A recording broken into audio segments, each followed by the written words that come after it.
T Gaming. Will, how are you doing tonight? Oh, I'm doing all right. I am doing all right. Excellent, excellent. Yo, what's going on YouTube? It's WTG here. How's everyone doing today? I hope everyone is having a wonderful day today. It's a very long day today. I don't know why, but it dragged. Tomorrow's Monday though. Cross fingers, new mods. Oh, and then Tuesday. We'll get into that once we come back from the intro. Yeah, what do you say we go ahead and kick on into it? Sounds good to me. Beauty.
Oh man.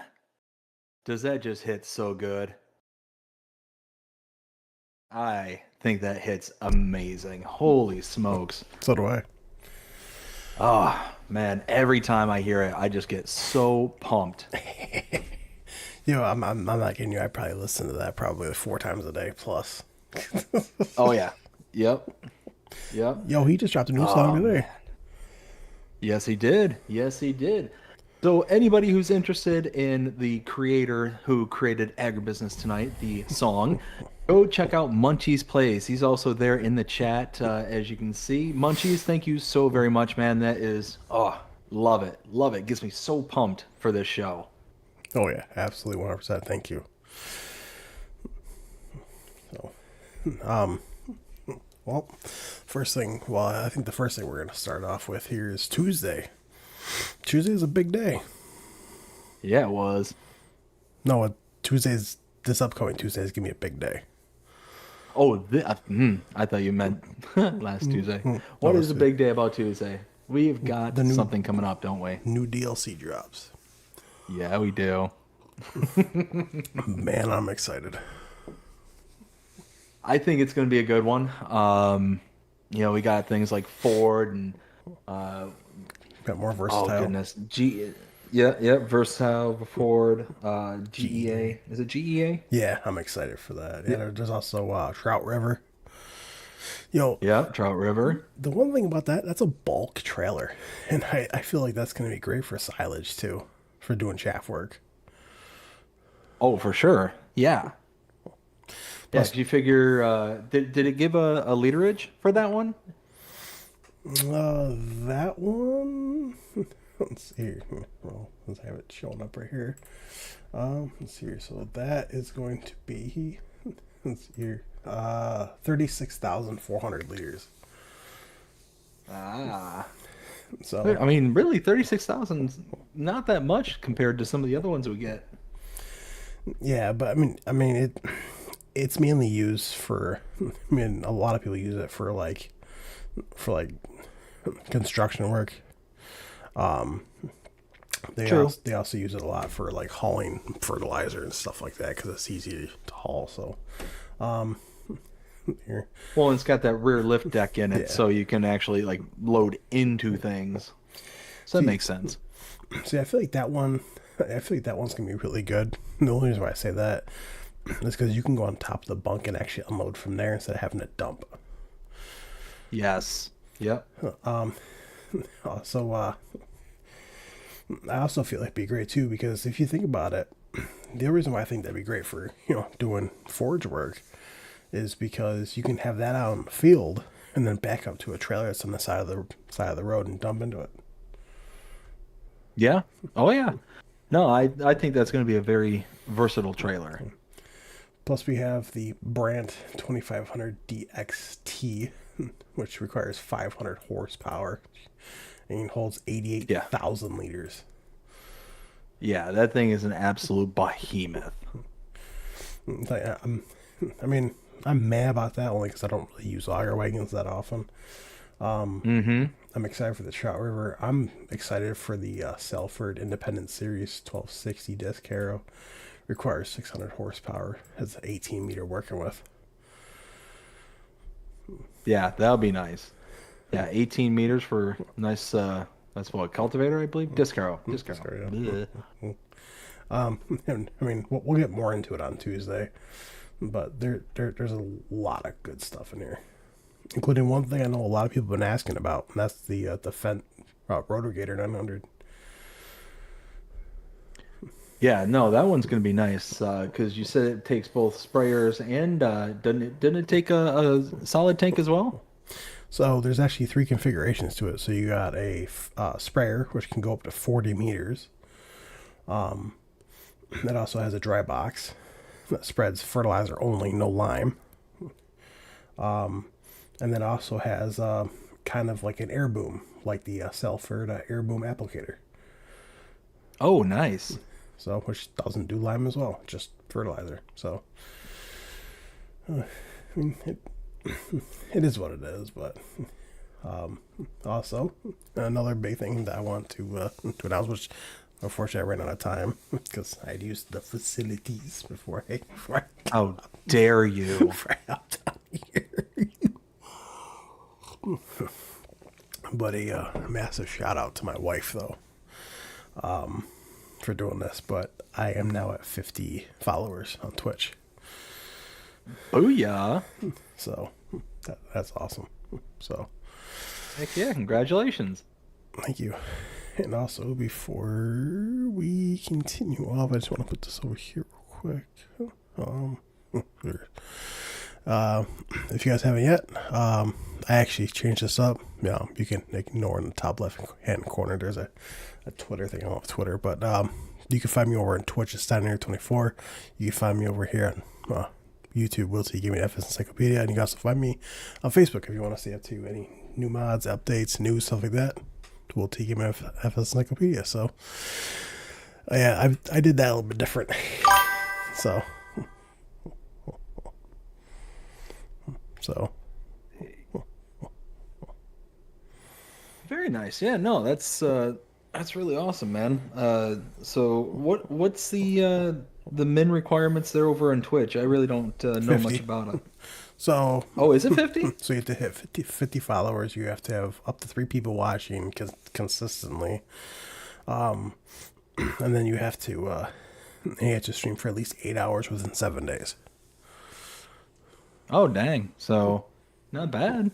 So, getting there. Hey, So, it's something. so, well, shall we start? Yeah, let me go ahead and catch up with my chat here just real fast when we Yeah, okay. can.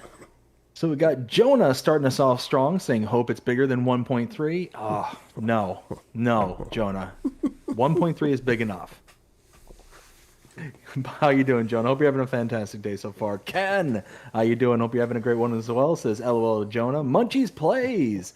Says, hey, nice intro. LOL. Oh yeah, it is. Yeah, it is. Gets me all sorts of fired up. Also says hi to Jonah, Ken, BDD, and Will. Yo, what Also up? says might have to maybe work on a song for DLC drop. Now that would be pretty cool. Everybody, listen, go check out Munchie's Plays over on his channel there. Not only is he doing all these songs like Mod Hub Madness and the 1.9 patch. Oh my goodness, I about Yeah. died listening to that. I was rolling really hard. But he's also been doing these they're not one-liners. They're the like basically how not to pick up on ladies. It's have you seen those? No. Oh my goodness. So he's been posting them on my Discord and I've been catching them Oh. and they're just like little like one-liners that like basically, hey, how would you hit on a woman from like the terms of Farming Simulator Oh, jeez. and or not even Farming Simulator, but just farming in general. And oh my goodness, it's hysterical because it's one of those that is like completely self-aware. Because right at the Right. very end is, "Are you single? We are too." It's like it's just the corniest one-liners, but I'm like, it's like the dating equivalent of a dad joke, Right. Right. and I love it. I absolutely love it. Let's Real, see. real quick. Oh, go ahead. Hey, Munchies, did you get my message over Discord? I sent you a message earlier. That was it. Let's see. Ken says, "What up to Munchie's plays?" We got Jonah says, "I got new shoes today." Nice. And then Munchie says, "FS pickup lines." There we go. That's the words I was looking for. Oh Yeah, boy. FS pickup lines.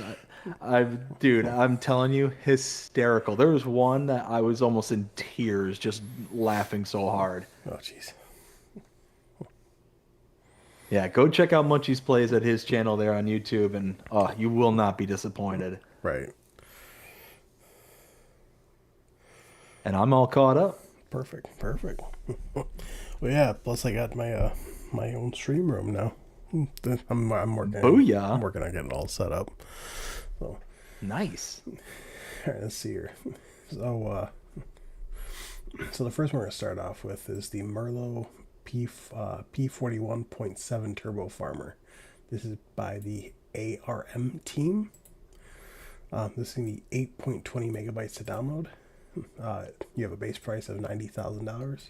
You have a horsepower of 140. I mean, I personally pass on this. I don't even use the Merlot we have in game. See, I'm on the exact opposite end of that spectrum. I love this one because this was the base. Wasn't this in last year's game? Yeah, Yeah.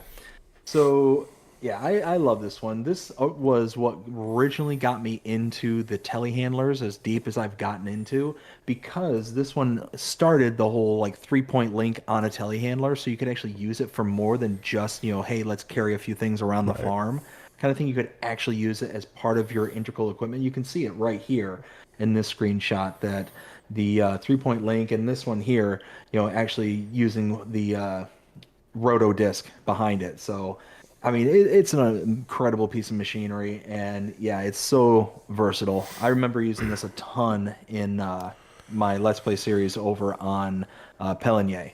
So yeah, give it a look see because it's a good one. And for 8.2 megabytes and what is it 90K? I mean, you can't go wrong. You just can't go wrong. All I do want to say though is that Friday, Friday was definitely a ARM team day. Yeah. And so next one is going to be the Lizard Loader 863 with shovel. This is also by the I'm gonna say the ARM team. Arm. ARM. That'd be 19.37 megabytes to download. You have a base price of $25,000, a horsepower of 145. I absolutely love this. See, I'm a really hard sell when it comes to skid steers. It's nothing against this one in particular, but just like 19 megabytes is not that bad of a file size. 25K is not that bad for a price. 145 horsepower, like all that stuff is fantastic. But it's one of those like skid steers are just so small and they're so limiting as to what you can do with them that I tend to avoid them unless I'm specifically trying to include them into the series or into the game that I'm doing at that point in time. But yeah, this one, nothing wrong with it, just a pass for me. Right. I mean, I absolutely I grabbed it. Well, of course on PC I grabbed the Bobcat. Why not? You know. Yeah, yeah, that's true. Let's see. Here. Next one is going to be the Case IH Concorde air drill system. This is by Case Series Modding or Caserius Modding. Actually, I found out it's actually pronounced Caserius Modding. Oh yeah? Yep. Hmm. So you have it's 51.26 megabytes to download. So basically, you have it's weird how it is. So you have two air carts and two air seaters. Basically, you have it's weird because you can either have it pull behind or pull in between.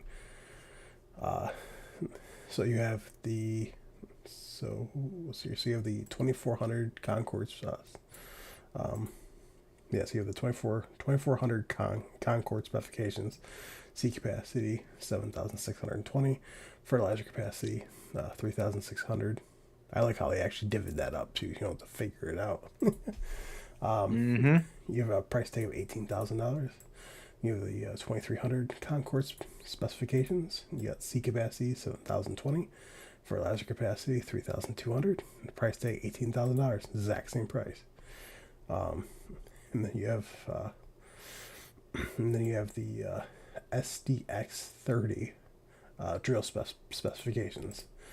So they're both they're the exact same for both. So you got a working width of 9.1 meters. Let's see. It doesn't even say horsepower. Oh, 180. Because CV, I guess, is horsepower.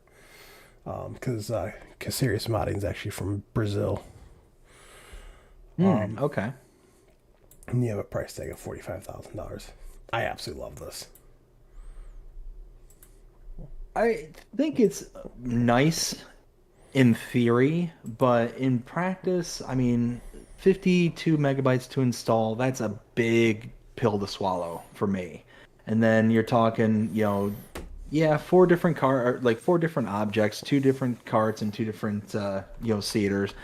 But I mean, all in all, I mean, there's really nothing about this that really kind of makes me want to like jump into it. And the reason I say that is, we've got other seaters based game that are bigger and, do pretty much the same exact thing.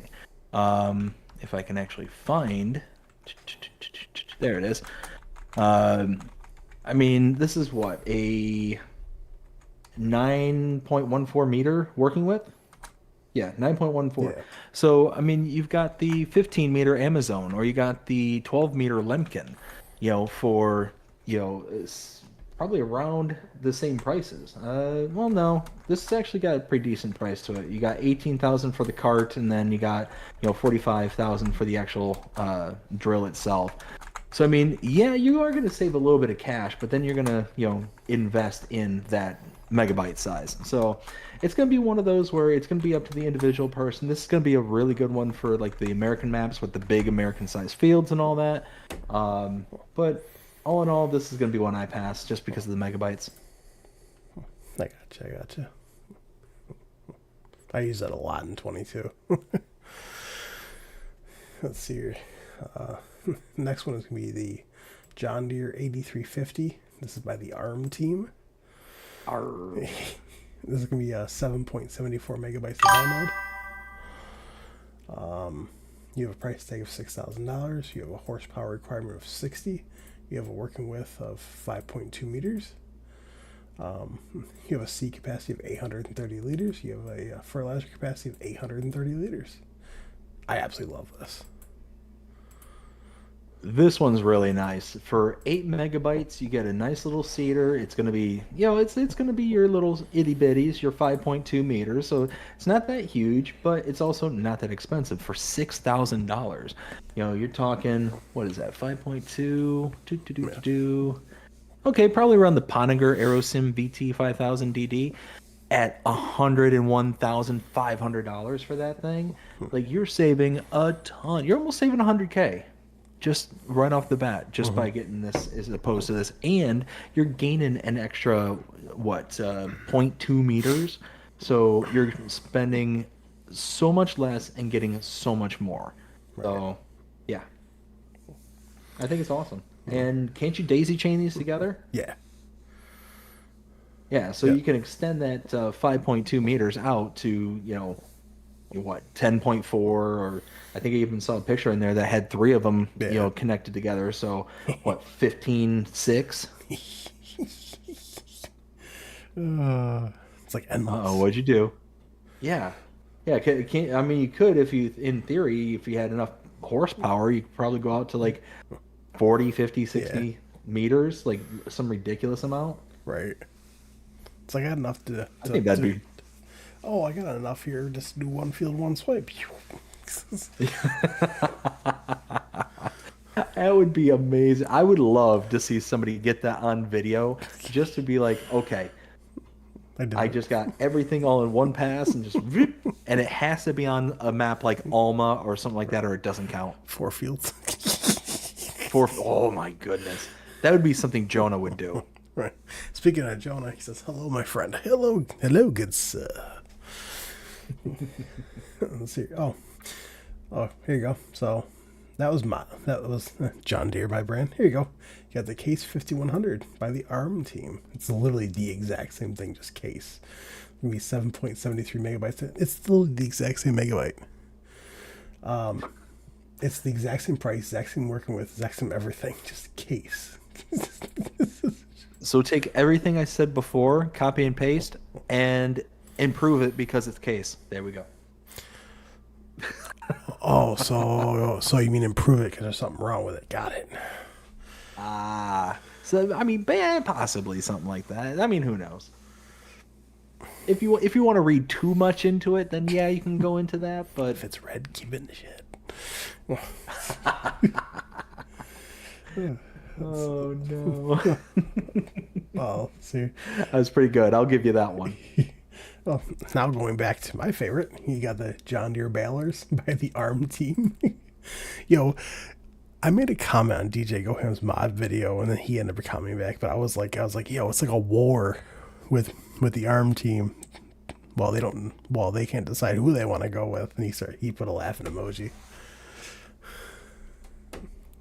Well, I mean, in all fairness, I mean they got about 1 or 200 more before they catch up to Icus and some of the other people out there. So they just had to slam it all in one. Right. Let's see. This will be the John Deere Balers. It's by the ARM team. It's gonna be 4.41 megabytes to download. So there's two balers that come in this. So you got the John Deere 690. You have a price tag of $12,000. Required horsepower is 115. Capacity 4,000 liters. Which I don't. So I'm just trying to think what 4,000 liters is. You got the John Deere 100. This is gonna be literally the exact same thing, just the John Deere 100. So basically, you got a dual axle or a single axle. So, Absolutely love these balers. These yep, things are amazing. So think of any of the other square balers we have in base game, even some of the smaller ones that we have. You take a look at even the Massey Ferguson, right? That just makes the baby bales. That's the MF 1840. That's $22,000, yep, right? But that's for a baby bale. This is full-sized bales from the entire spectrum, if I remember correctly. So it yeah, does like the 180 to 240 range. So even at its cheapest, you're talking the K brand SB 1290 ID at $164,000. This is $12,000 full right, in. Full in 12 grand. You're saving almost $140,000 to use this as opposed to any of the other Baylor's base game. right. Like, holy smokes. This is an amazing one. And it's only 4.4 megabytes. Are you kidding me right now? That's smaller than the Super small in the cedars. download. What's that? So that's smaller than the cedars. Yeah. 4.4 megabytes to download, $12,000 to buy. Right. I mean, and 115 horsepower. You talk again, you're talking even the smallest square baler that we have access to, the K brand, is minimum 195 horsepower. Again, 115. You're talking 80 horsepower less for this. It's significantly cheaper and it's a super small download size. Install Yeah, this all day, all night. Go now. yeah, right. Stop watching. Go now. Let's see. Next one is gonna be Bell Spike. This is by surprise, surprise, the ARM team. This is gonna be 1.11 megabytes to download. You have a price tag of $700. This is be for front loaders. You can have it for front loaders or skid steers or telehandlers. It seems like, yeah.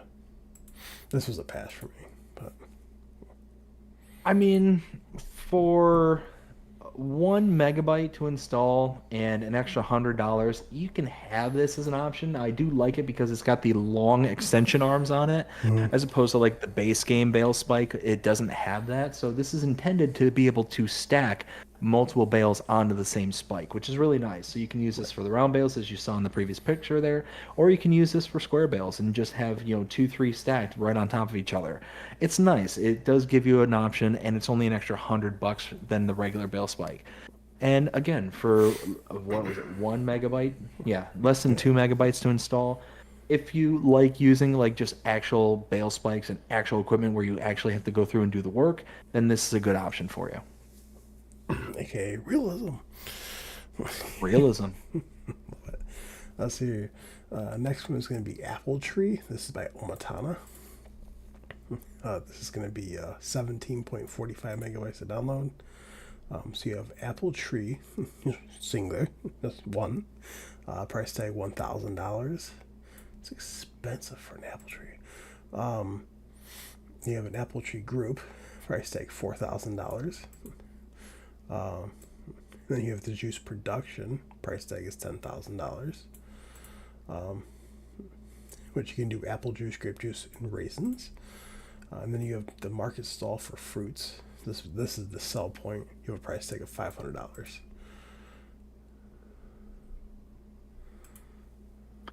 I love this. I absolutely love this. Omatana hit this one right out of the park, in my opinion. For 18 megabytes to install, you get, what is it? One, basically two production points and a sell point. No, three technically. Yeah, You get a single tree, a group of trees, and then the production point of the actual like final product for the juices and stuff. And you kind of get it to double over for your grapes as well. So for those who are crazy enough to get into grape production, good on you. Not this guy. but uh, but no, it's one of those where, I mean, it's just a simple production point. It's basically a greenhouse that will produce your apples, and then you can later refine it into juices. I think that's brilliant, absolutely brilliant. It's short, simple, and to the point. I love it. Absolutely love it. Omotana does great work. She really does really good jobs with her mods, and they're very good in practical mods as well. So, yeah, this adds a little bit of something new to the game while at the same time kind of being, grounded in something simple. Love it. Also in the in the fourth screenshot over, which I also noticed too, because this was an FS22. I used it. When you actually deliver apples to here and you go inside, because yes, you can go inside. Fantastic. Almatana, you show them how it's done. Um, you actually can see like the apple cider coming out of the press. Yeah, again, it's an awesome mod, and one of the things I like the most about Omatana's mods is that it is that simplicity, Right. not in a kind of, oh, well, this is just kind of bleh, but simplicity as in this is what you have. I love the look of this shed here, how it's just a simple wood planking on the side with the nice wood interior with the presses and all that stuff. It just feels warm and inviting. On top of that, it's just again a nice practical purpose. So it's going to be a simple, in and out kind of procedure. It's nice. I like this. I really really like this, and it's got the little bit of deco there on the Yeah. side with the flowers. So it's got that little kind of home touch to it. So Oh yeah. yeah, two thumbs up on this one. And again, you're talking 18 megabytes, so it's not that intrusive on the file size. So you're going to be able to really kind of do something real special with this. And what's really nice about a production like this, is you can really kind of jazz up your property too. So if you've got like a little corner off, on your farm there and you kind of want to pizzazz it up, here you go. This is not only something that's going to give you a nice looking production point, as a kind of aesthetic appeal to it, but it's also going to give you something with an output, which is nice. Right. Let's see here. Next one is going to be the IH MC McCormick 423. This is by LVT Modding. This is going to be 24.69. Nice. Megabytes sit down. I do that every single time. We are adults on Yeah, this show. clearly. uh, let's see here. So you have a base price of $5,600. You have a max of 45 horsepower. I mean, I got this on my PC, but I didn't get this on console. I do like it though. So this is a really, really nice mod. 25 megabytes to install and 5,600 to purchase. I mean, where can you go wrong? You Be got right that back. awesome old school looking tractor that just has that nice appeal to it. And I mean, it's simple. Again, that's one of the things I love the best about certain mods and stuff is that it just has that nice simple appeal to it. Now, if you're just looking for something that's gonna, do a little putzing around on your small farm, because that's basically what this is gonna be, at 45 horsepower, you're not gonna do much with it, but you are gonna do something. So, yeah, this is gonna be your little workhorse there. I absolutely love it. I'll be right back. Absolutely. Yep, yep.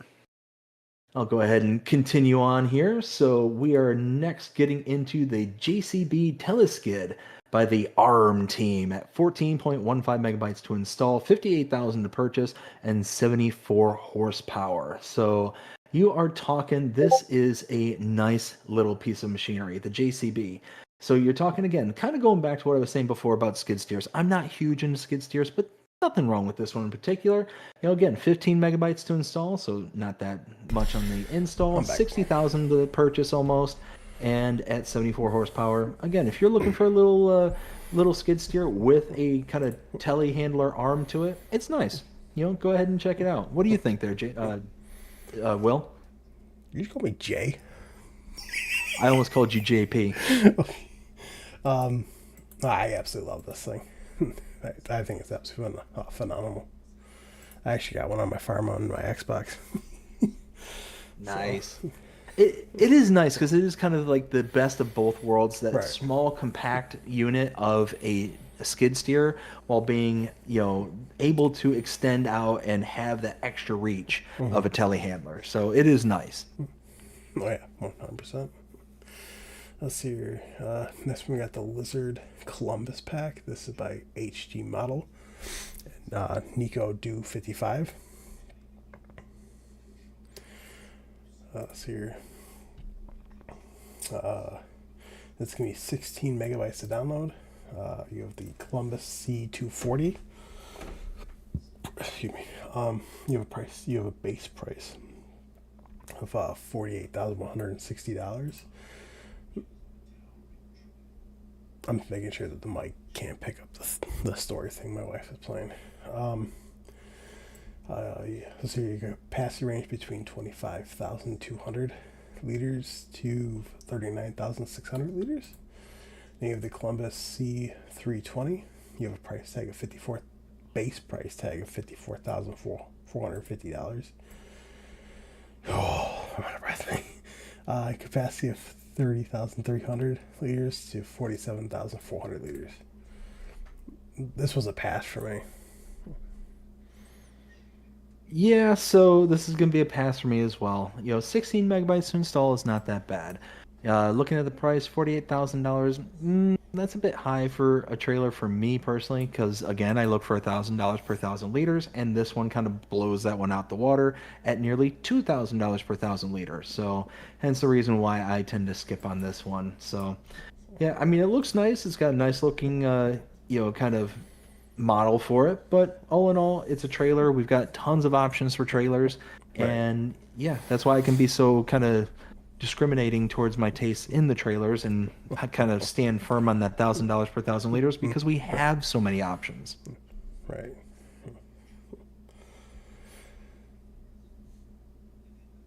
Oh, let's see here. Next one is going to be the Krone uh, Compria. There we go. F155XC. This is, shocker, by the ARM team. It's going to be 7.23 megabytes to download. You have a base price tag of $60,000. You have a horsepower requirement of 70. You have a capacity of 4,000 liters, which I still don't know what that is, but My guess is that's the like twine and bale wrap. probably. Probably. This was a pass for me. So for 8 megabytes to install, $60,000 to buy, it's pretty much in line with what we can expect for a round baler. It makes the 1.25, the 1.5, and the 1.8. So you're talking. Oh wait, actually, this one does have a little party trick. That's actually not too. Or wait. Yeah, yeah.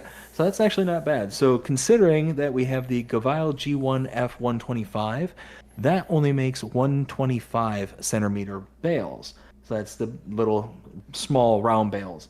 This does the small, the medium, and large for $60,000. The Gavile is 60,500. So for 8 megabytes to install, that isn't actually that bad because you can make the bigger sized bales.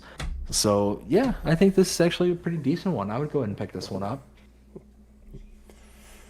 Let's see here. Next one is going to be the XPS 8400 car carrier.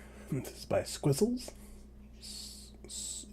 Squiggles.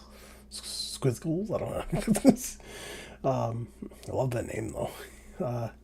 It's going to be 4.13 megabytes to download. You do have a base price tag of $84,500. Now, I don't know if he's ever going to watch this or not, but I find no use to this in Farm Zone. I mean, that's kind of where I'm at on this one too. For 5 megabytes, if you want something that's kind of a, storytelling like kind of tool, that's basically what you're going to get out of this. This isn't really going to have any real practical purpose outside of, hey, I want to convey a story. I Right, mean, $85,000 to buy, that's going to be pretty hefty price for a story to right. tell. But I mean, it is nice. It's a nice looking mod, and if it's, fully functional, then hey, there's nothing wrong with that. So all in all, it is what it is. It's not for me. Definitely gonna be a pass for me. Right. Let's see. Uh, um, Next one is going to be the Tigo 100 XR. This is by Patrick. This is going to be 18.31 megabytes to download. You do have a base price tag of $128,000. You have a capacity of 54,000 liters. You have required horsepower of 320.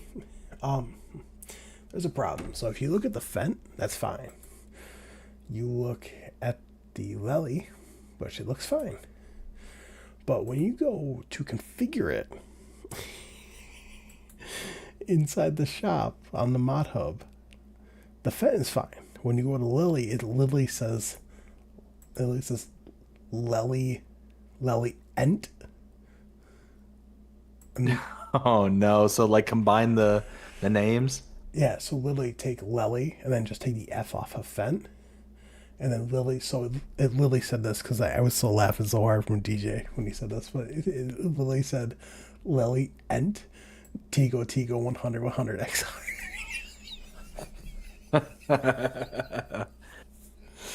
So outside of there being some kind of naming issue, I think this is fantastic. I think this is a wonderful mod, and here's why. We have the closest comparable is the Bergman Shuttle 490S. If you look at the capacities, the Lelent, whatever you want to call it, its capacity is 54,000 liters. The Bergman is only 49,500 liters. So you're talking an extra, what is that, 4,500 liters? But it's the prices that makes the big difference for this. The Bergman is $165,000. The Right. Lelent is $128,000. So all in all, you're saving like almost over $30,000 and getting a bigger capacity. That's fantastic. And for 19 megabytes to install to save that amount of money, oh yeah. Oh yeah. And then you're taking a look at power. The Bergman requires 300. The Leland requires 320, which isn't that bad considering it's only 20 extra horsepower. I Right. mean, yeah, all in all, I would absolutely install this, even with the pending update that is going to be required for it. The the only Ford wagon I use is the Kloss one that already came out. Uh, let's see here. Next one is going to be the Mac Pinnacle 64R. This is by the ARM team. Shocker. I'm still waiting for their Case IH EcoTill 2500 plow to come out. Right? This here, I was actually kind of expecting after seeing all these mods from the ARM team. I'm just scrolling through the mods. I'm like ARM team, ARM team, ARM team. I'm like, ooh, ARM team, ARM. And I'm like, oh, It's like, oh, I want it. Let's hear. This is gonna be a 14.97 megabytes to download. Um, you do have a base price tag of $157,000. You do have a horsepower of 425. You do have a capacity of for fuel 450 liters, and then the capacity in the tank itself is 22,000 liters. Now, this before anyone jumps about this, being like, "Oh, this is fantastic." This is basically an Argo wagon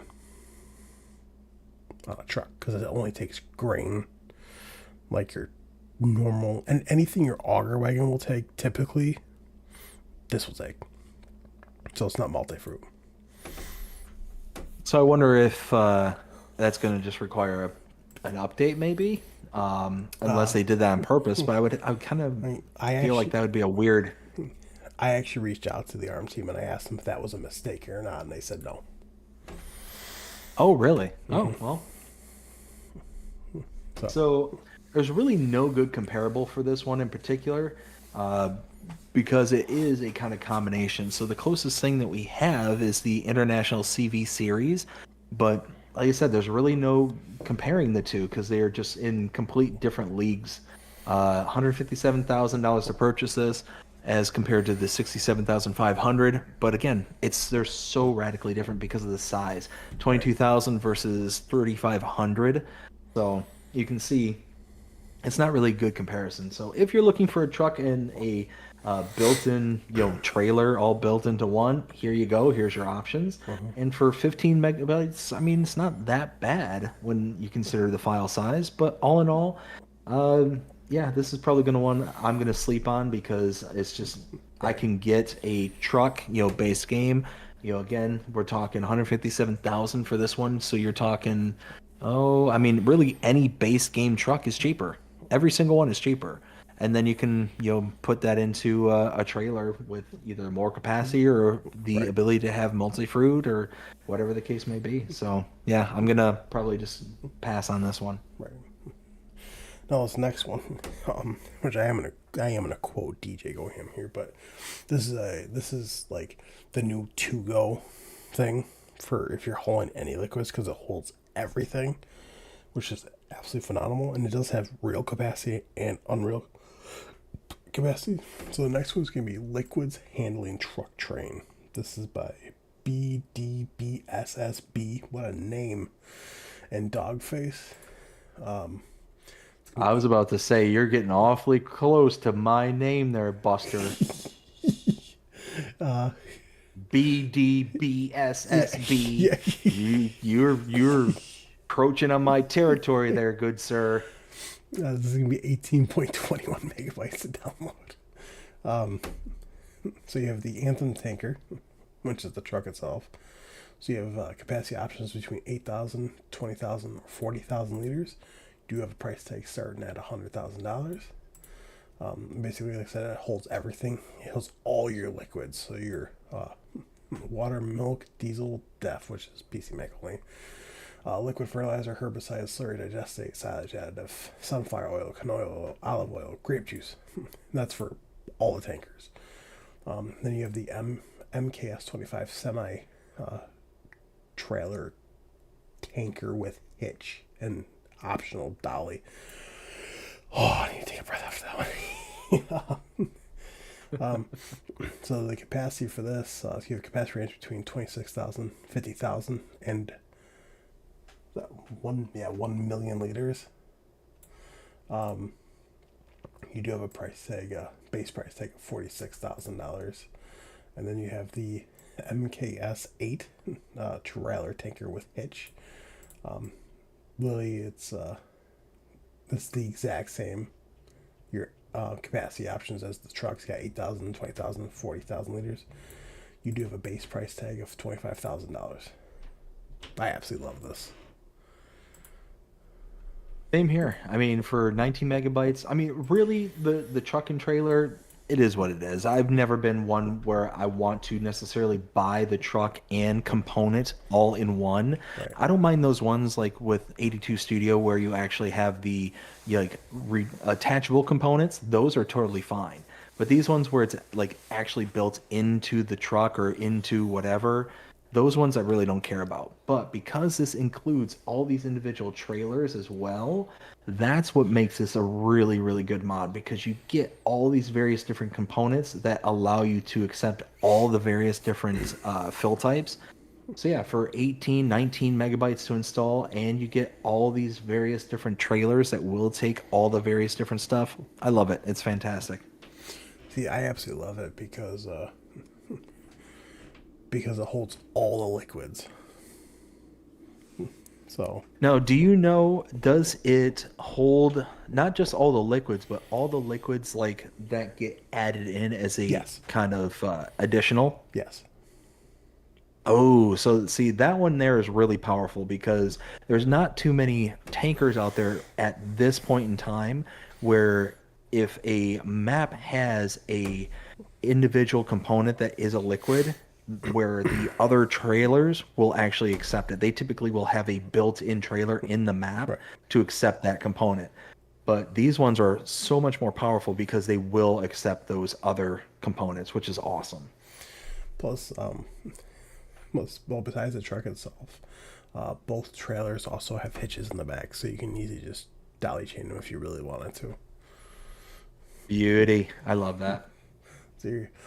So oh, I was super happy about this one right here. Next one would be the Degelman Rock Pack. Degelman's bag. Yes. This is by Weekend Farmers. Zori. Zori. Manu, Texas. Nanu Nanu. Aran modding. I think that's how you pronounce it. I'm just gonna say weekend farmers. Let's see. This is gonna be 12.84 megabytes to download. So you have the Degelman Rock King 9600. You have a base price tag of $41,000. You have a horsepower requirement of 200, working width of 2.4 meters, capacity of 3,000 liters. And then you have the Degelman Signature 7200. You have a price tag of $25,000. You do have a horsepower requirement of 100. You have a working width of 2 meters and a capacity of 2,000 liters. I love these. Same here. I think this gives you a nice little option as opposed to the Elho Scorpio, which is really nice because again, that's the only thing we have that's base game component for rock picking. Right, And yeah, it's also a better introductory price as well because you figure the smaller of the two units is $25,000, the bigger of the two units is 41,000. But what's nice is that the capacities. The Scorpio, the Elho Scorpio, has a capacity of 2,000 liters. The smallest one has a capacity of 2,000 liters. Now, right, where the Scorpio has the small one B is its reach. It has a 5.5 meter reach to where the small one only has a 2 meter reach. The bigger one only gets up to 2.4. So, I mean, yeah, you're not going to get big in working with, but you are going to get the bigger capacity by 1,000 liters. And for 13 megabytes to install, it's really not that bad when everything's all said and done. And it just gives you a different option for you to kind of start out your farm, starting out small and then building up to the right. Scorpio. And you can even build up to the even bigger Scorpio. That's the mod that you can install. I think it's what got a 9 meter working with or some ridiculous, wide width, which is awesome. So, all in all, I think this one's a great mod, and I'm glad to see they're back. Yeah, absolutely. As soon as I saw that, I got all happy. I'm like, Degelin's back. Um, I mean, for Plains and Prairies, I was kind of surprised we didn't get any Degelman mods because they make a lot of rollers. Hmm. Let's see here. Next one would be the K brand SO270. This is by Nico Pixes. This is going to be 2.48 megabytes to download. You do have a base price tag of $5,480. You do have a working width of 2 meters and a horsepower requirement of 100. This is a pass for me.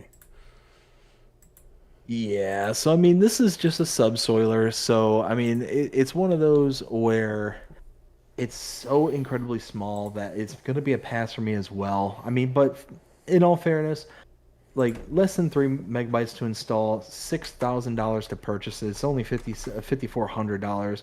I mean, that 2 meter working with though is just an absolute just crusher. But if you got a small farm and this will kind of fit into it, then that's all right. But our closest comparable is the Alpago K Dino 5 200 at $10,000. This at half the price at $5,400, almost 55.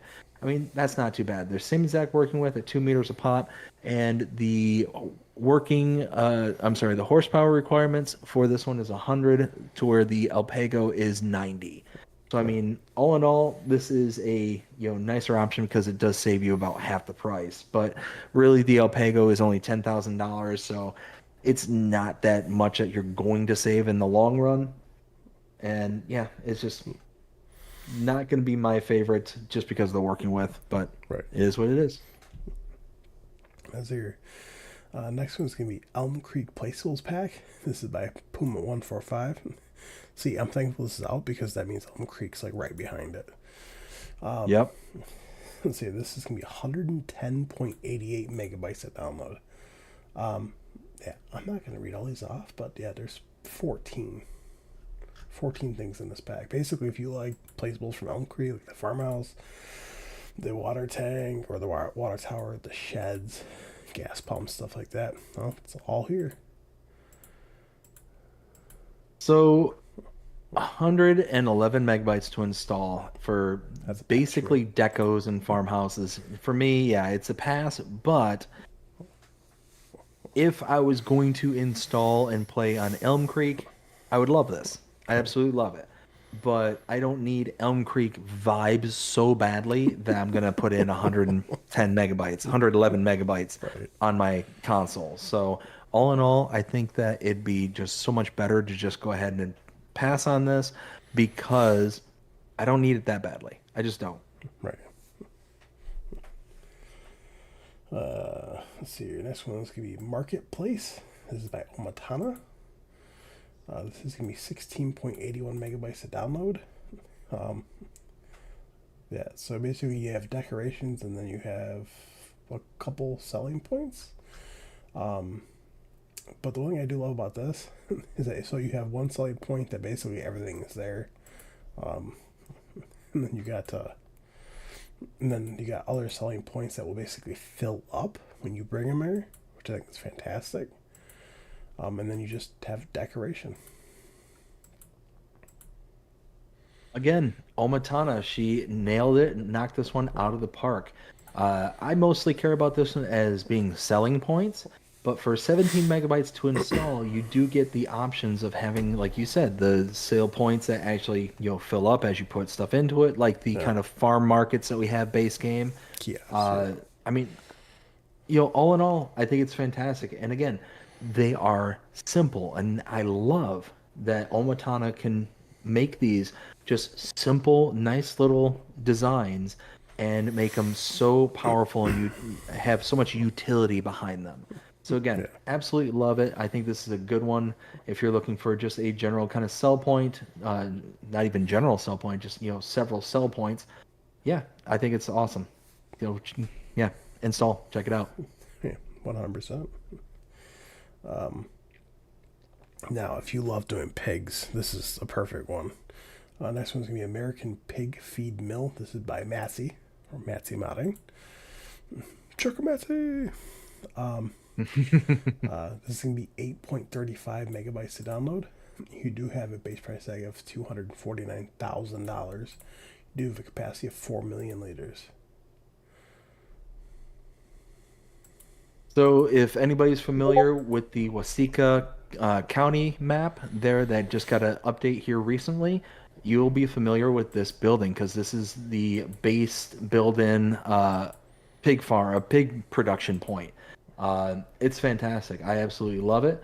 Um, and for 9 megabytes to install, if you're looking to make pig feed, I mean, this is a nice way to do it. It is expensive at $249,000, but it's because it's a much larger facility. It's got big capacities and big kind of American style, pizzazz to it. Right. So yeah, if you're looking for something that's big and can produce your pig feed rather relatively quickly, here you go.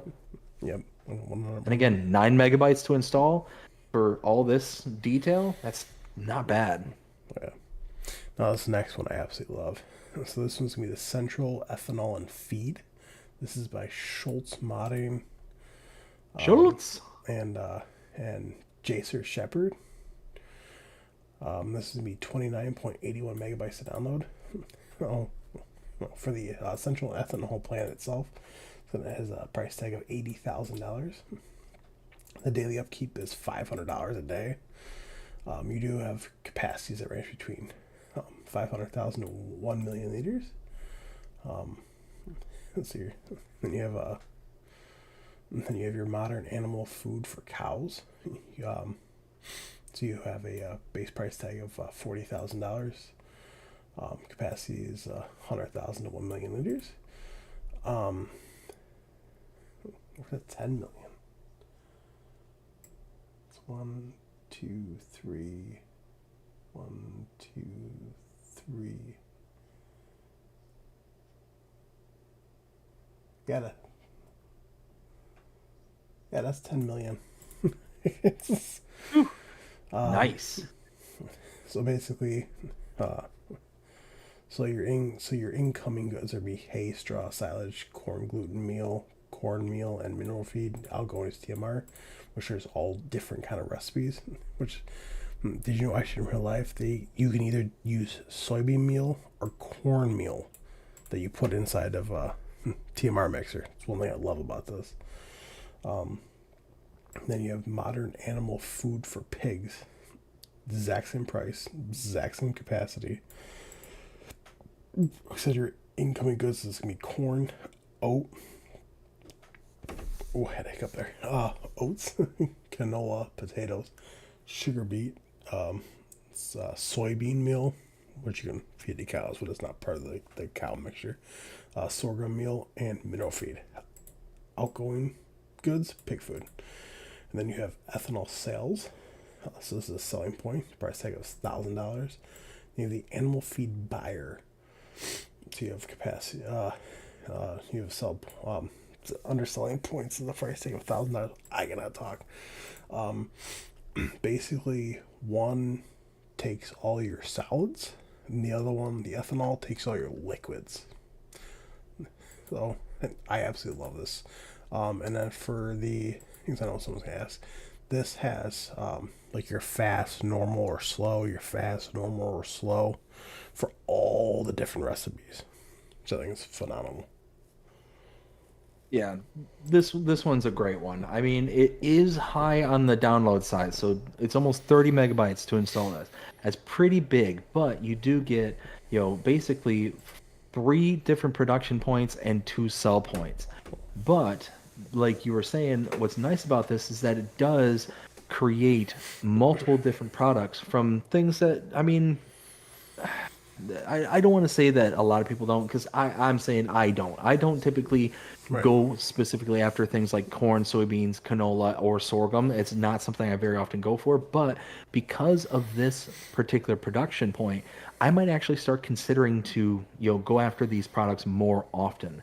Now, what these do is that you can put in all those individual components, and then all those individual components will make you ethanol, diesel, and then the specific meal that you're making. So if you got corn in there, it's going to make cornmeal. If you got soybeans, it's going to make soybean meal, and so on and so forth. I mean, Then that stuff will then be able to be used downstream for the feeds.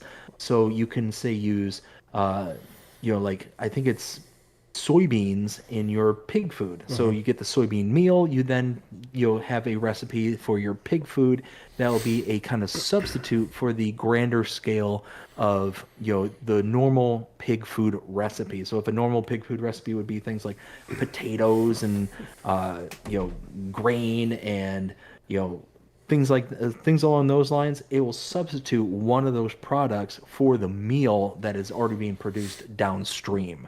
So it's really nice. And same thing with the cows. If you need, hay, silage, and straw as your inputs for normal yeah. TMR, well then all of a sudden you can do, let's say, something like I think it's like a sorghum. You can get a sorghum meal and then you substitute that sorghum meal in for, I think it's either silage or something else. It's one of the individual components and then you just use that as its stand-in. So it's a pretty powerful, you know, stand-in for those specific productions and those specific components in TMR and pig food. And it can save you quite a bit of money when things are said and done. When you start really like churning out those products, and really $80,000 for the central ethanol plant, and then 40,000 for both the TMR maker and the pig feed maker. I mean, that's not that bad. All in, you're talking about 160. Is my mathing? Yes, my math is Yep. mathing.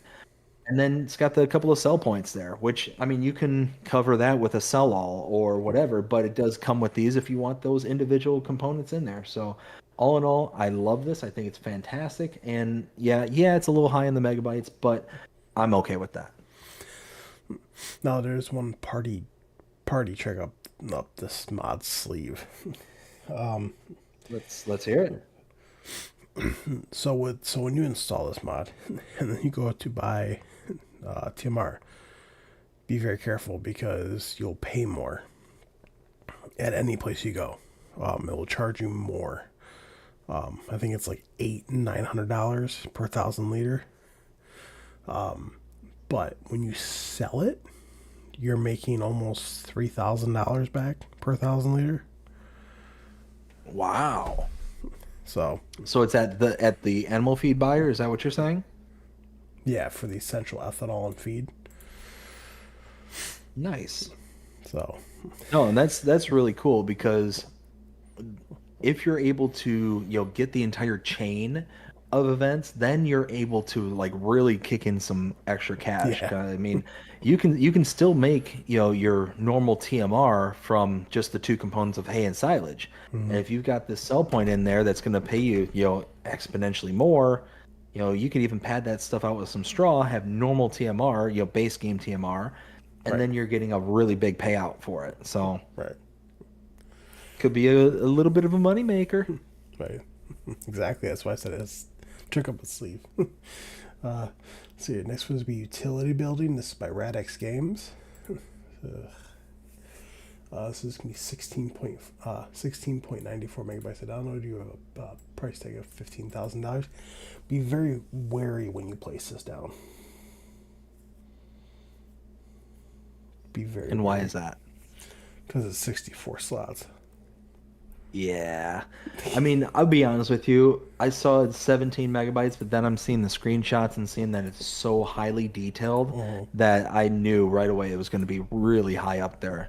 Yeah. So it was one of those like I was waiting. I was waiting to hear what those what the slot count was because it was going Yeah. to be up there. I knew it would. But I mean, let's face it.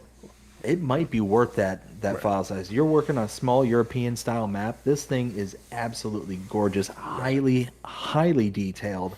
I mean, you look at this and it's a dream. It's an absolute dream. And RadX does a ridiculous job as one of the modders out there that makes very highly detailed, barns, buildings, and mods. I mean, this is no exception. So here you go. If you're looking for something highly detailed and you don't care about slot counts, there you go. Do you want to catch up with your chat? I do, because I got quite a bit going on here. So we got, let's see, Benji. How's it going, Benji? Hope you're having a fantastic day so far. It's a good evening, everyone. Good evening, Benji. Taco de Groot. Taco, how you doing? Hope you're having a fantastic day so far. This is good evening, folks. Ken says good evening to Taco and Benji. Groot with Taco with a wave. We got Benji says evening, Ken. Taco says that Seder is not new. Have it for months. Yes, I do believe it has been out from a different modder, if I'm not mistaken, or at least something that's very similar to it. Whiskey Creek Farms, Whiskey, how's it going? Hope you're having a fantastic day so far. Say hi there, BDD, and hi there to Will T. Yo, what up?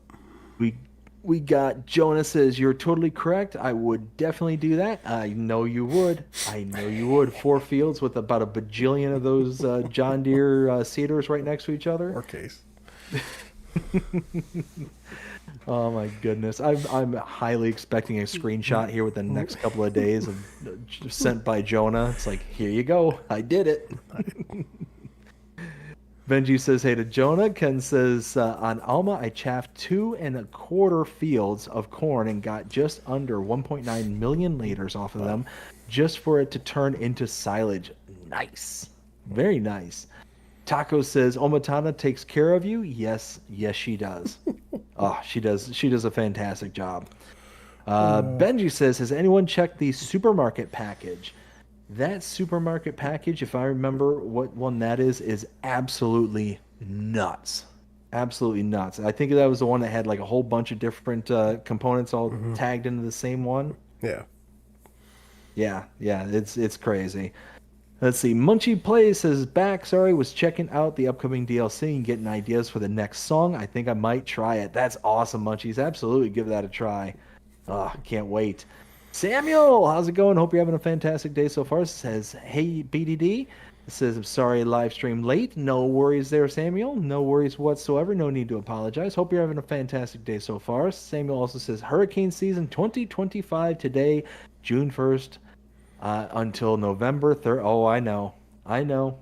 I live in Florida, man. Hurricanes are just a thing down here, But thankfully, we are in the new home, and it is a block home, so it is certainly better than living in a trailer Right. in the middle of Florida. About 3 to 5 miles off the coast. Oof. So, yeah. Yeah, where I lived, I was outside of the flood zones, but I was in a trailer, so that's why I would always have to leave. Pretty much every year, consistently, I'd have to pick up and uproot the whole family and go, Oh, get out of Dodge. that stinks. Yeah, but now don't have to worry about that. Let's see. Samuel says, "Happy hurricane season." Yeah, unfortunately, it is hurricane season. And then Benji says it's broken. Oh no. The whole supermarket package is broken? That's a bummer. But that is it. All caught up with the chat. Perfect. I literally just saw something. I could see someone, like taking those cedars and combine and make one big cedar just to make one swipe down a field, right? Uh-huh. Imagine if they did a John Deere case, John Deere case, John Deere case going all the way down the line. I'm pretty sure that would just make everybody angry. Right. Seems like something I would do. Let's It's like, see. you know what? I want to push buttons today. Yeah. I'm in a good mood. You know. who can I who can I make mad today? Hmm. Let's see. And with that one, everyone. Let's see here. Next one's gonna be open hall set.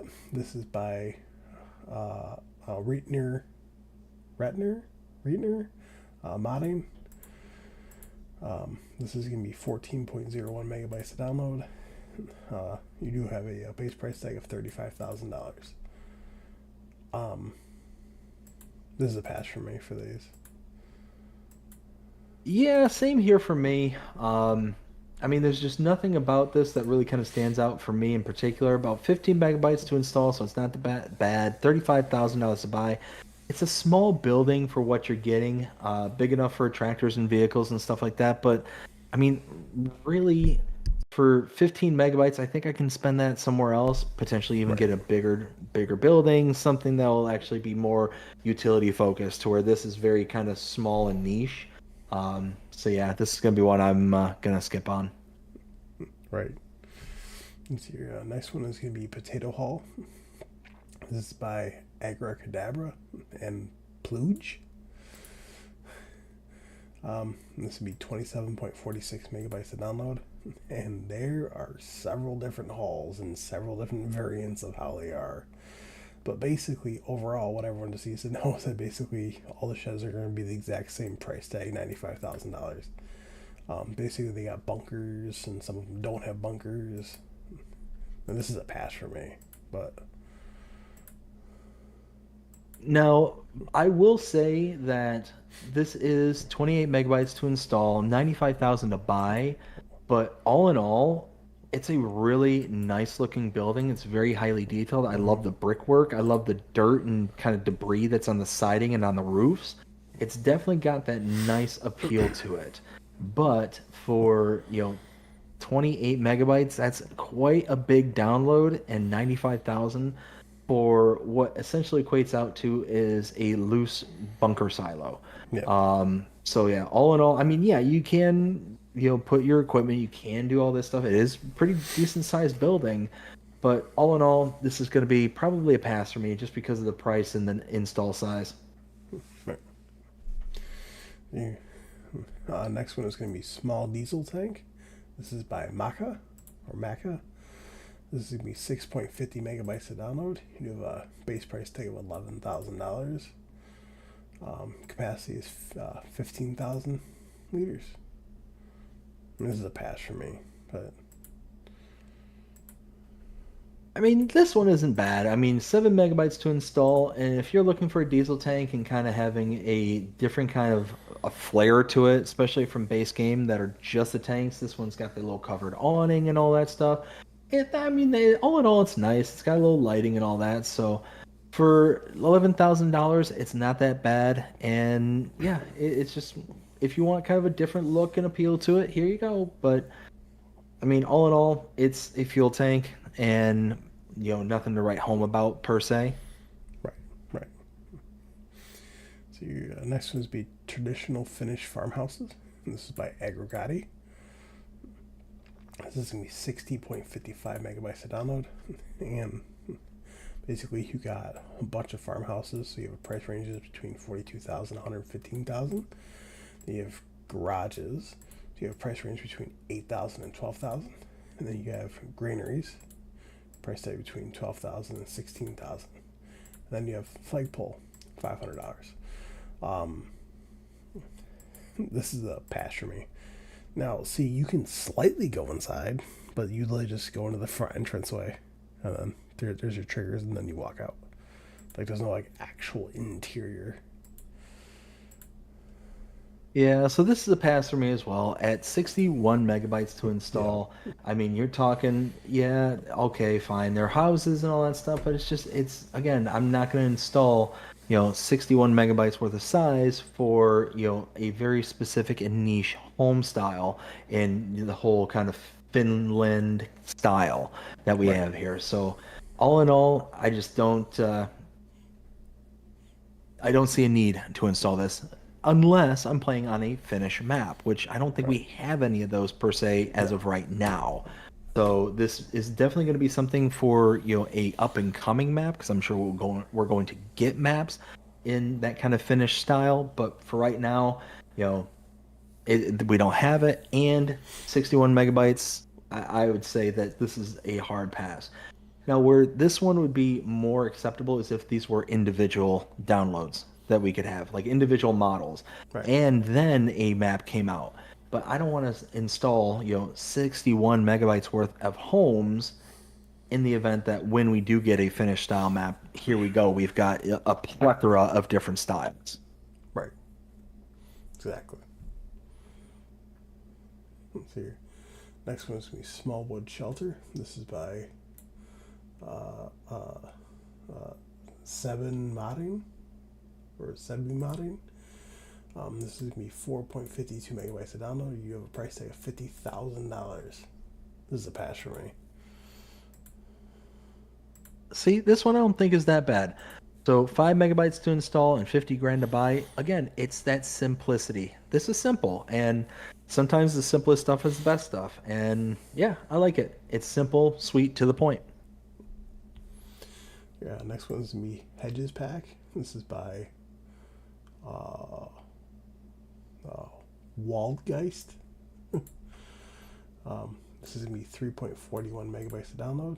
You have a price tag of $20, and that's like $20 per section. Now I do like these, especially because like they change during like the seasons, and there's one with it with snow covering it. It just looks so good. Yeah, 100%. So 4 megabytes to install, and it's only $20 to place. It's really not that bad. Now it does say it's from the Silver Run Forest, Mm, so you get all these various different styles. So in the fall, you get these kind of what looks like berries that are kind of enlaced into them. During the winter, you get snow. During the summer, you get the greenery and all that stuff. So I mean, all in all, it's a nice looking mod, and it is awesome that it kind of changes with the seasons. mm, So it kind of gives you that nice little pop of like decorative flair, and it's not that intrusive. 4 megabytes to install, and again, $20 to buy, per segment. I mean, yeah, you really can't go wrong with this one, in my opinion. no, no, you can't. Let's see here. The next one's gonna be Placeable Traffic Light. This is by FA. This is gonna be 2.55 megabytes to download. You do have a base price tag of $2,606. Basically, you're supposed to stick this like onto a street wise, and apparently it's supposed to stop traffic. Which, when DJ tested this out, the traffic just went around it, and he goes, "They do not care." So, funny story is, I downloaded these and immediately took them off, and it was because of that. So, Yeah, I didn't watch DJ's, go through of these. yeah, But yeah, no, I had the same exact experience. I placed them down, and not only did I delete them because of the kind of going around from traffic, but they're kind of labeled in a funny way that really doesn't make a lot of sense. You really kind of have to uh, like just kind of trial and error it in order to get the kind of results that you are even half expecting. right, But yeah, I mean the fact that the traffic, because of the whole overtake system that they implemented, I mean that's what they do is they every single time they just went around this. They saw the obstruction, they saw the barrier, but they're like, nope, not going to deal with this, and just took off. So right. it's one of those that in theory it's nice, but there's not too many cases where you're going to have both sides of the road purchased in order to just place down one for the left side and one for the right side so you can stop all traffic at that point.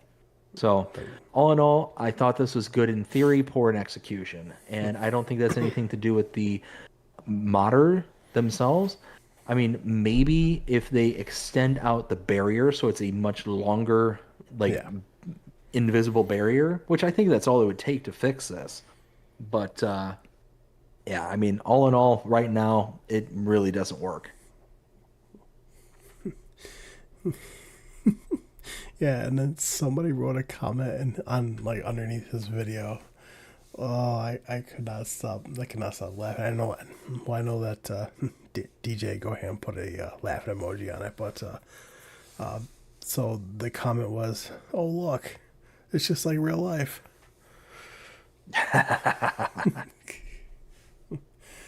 Uh, so your next one is be construction fence. This is by Sebi Modding. This is going to be 2.06 megabytes to download.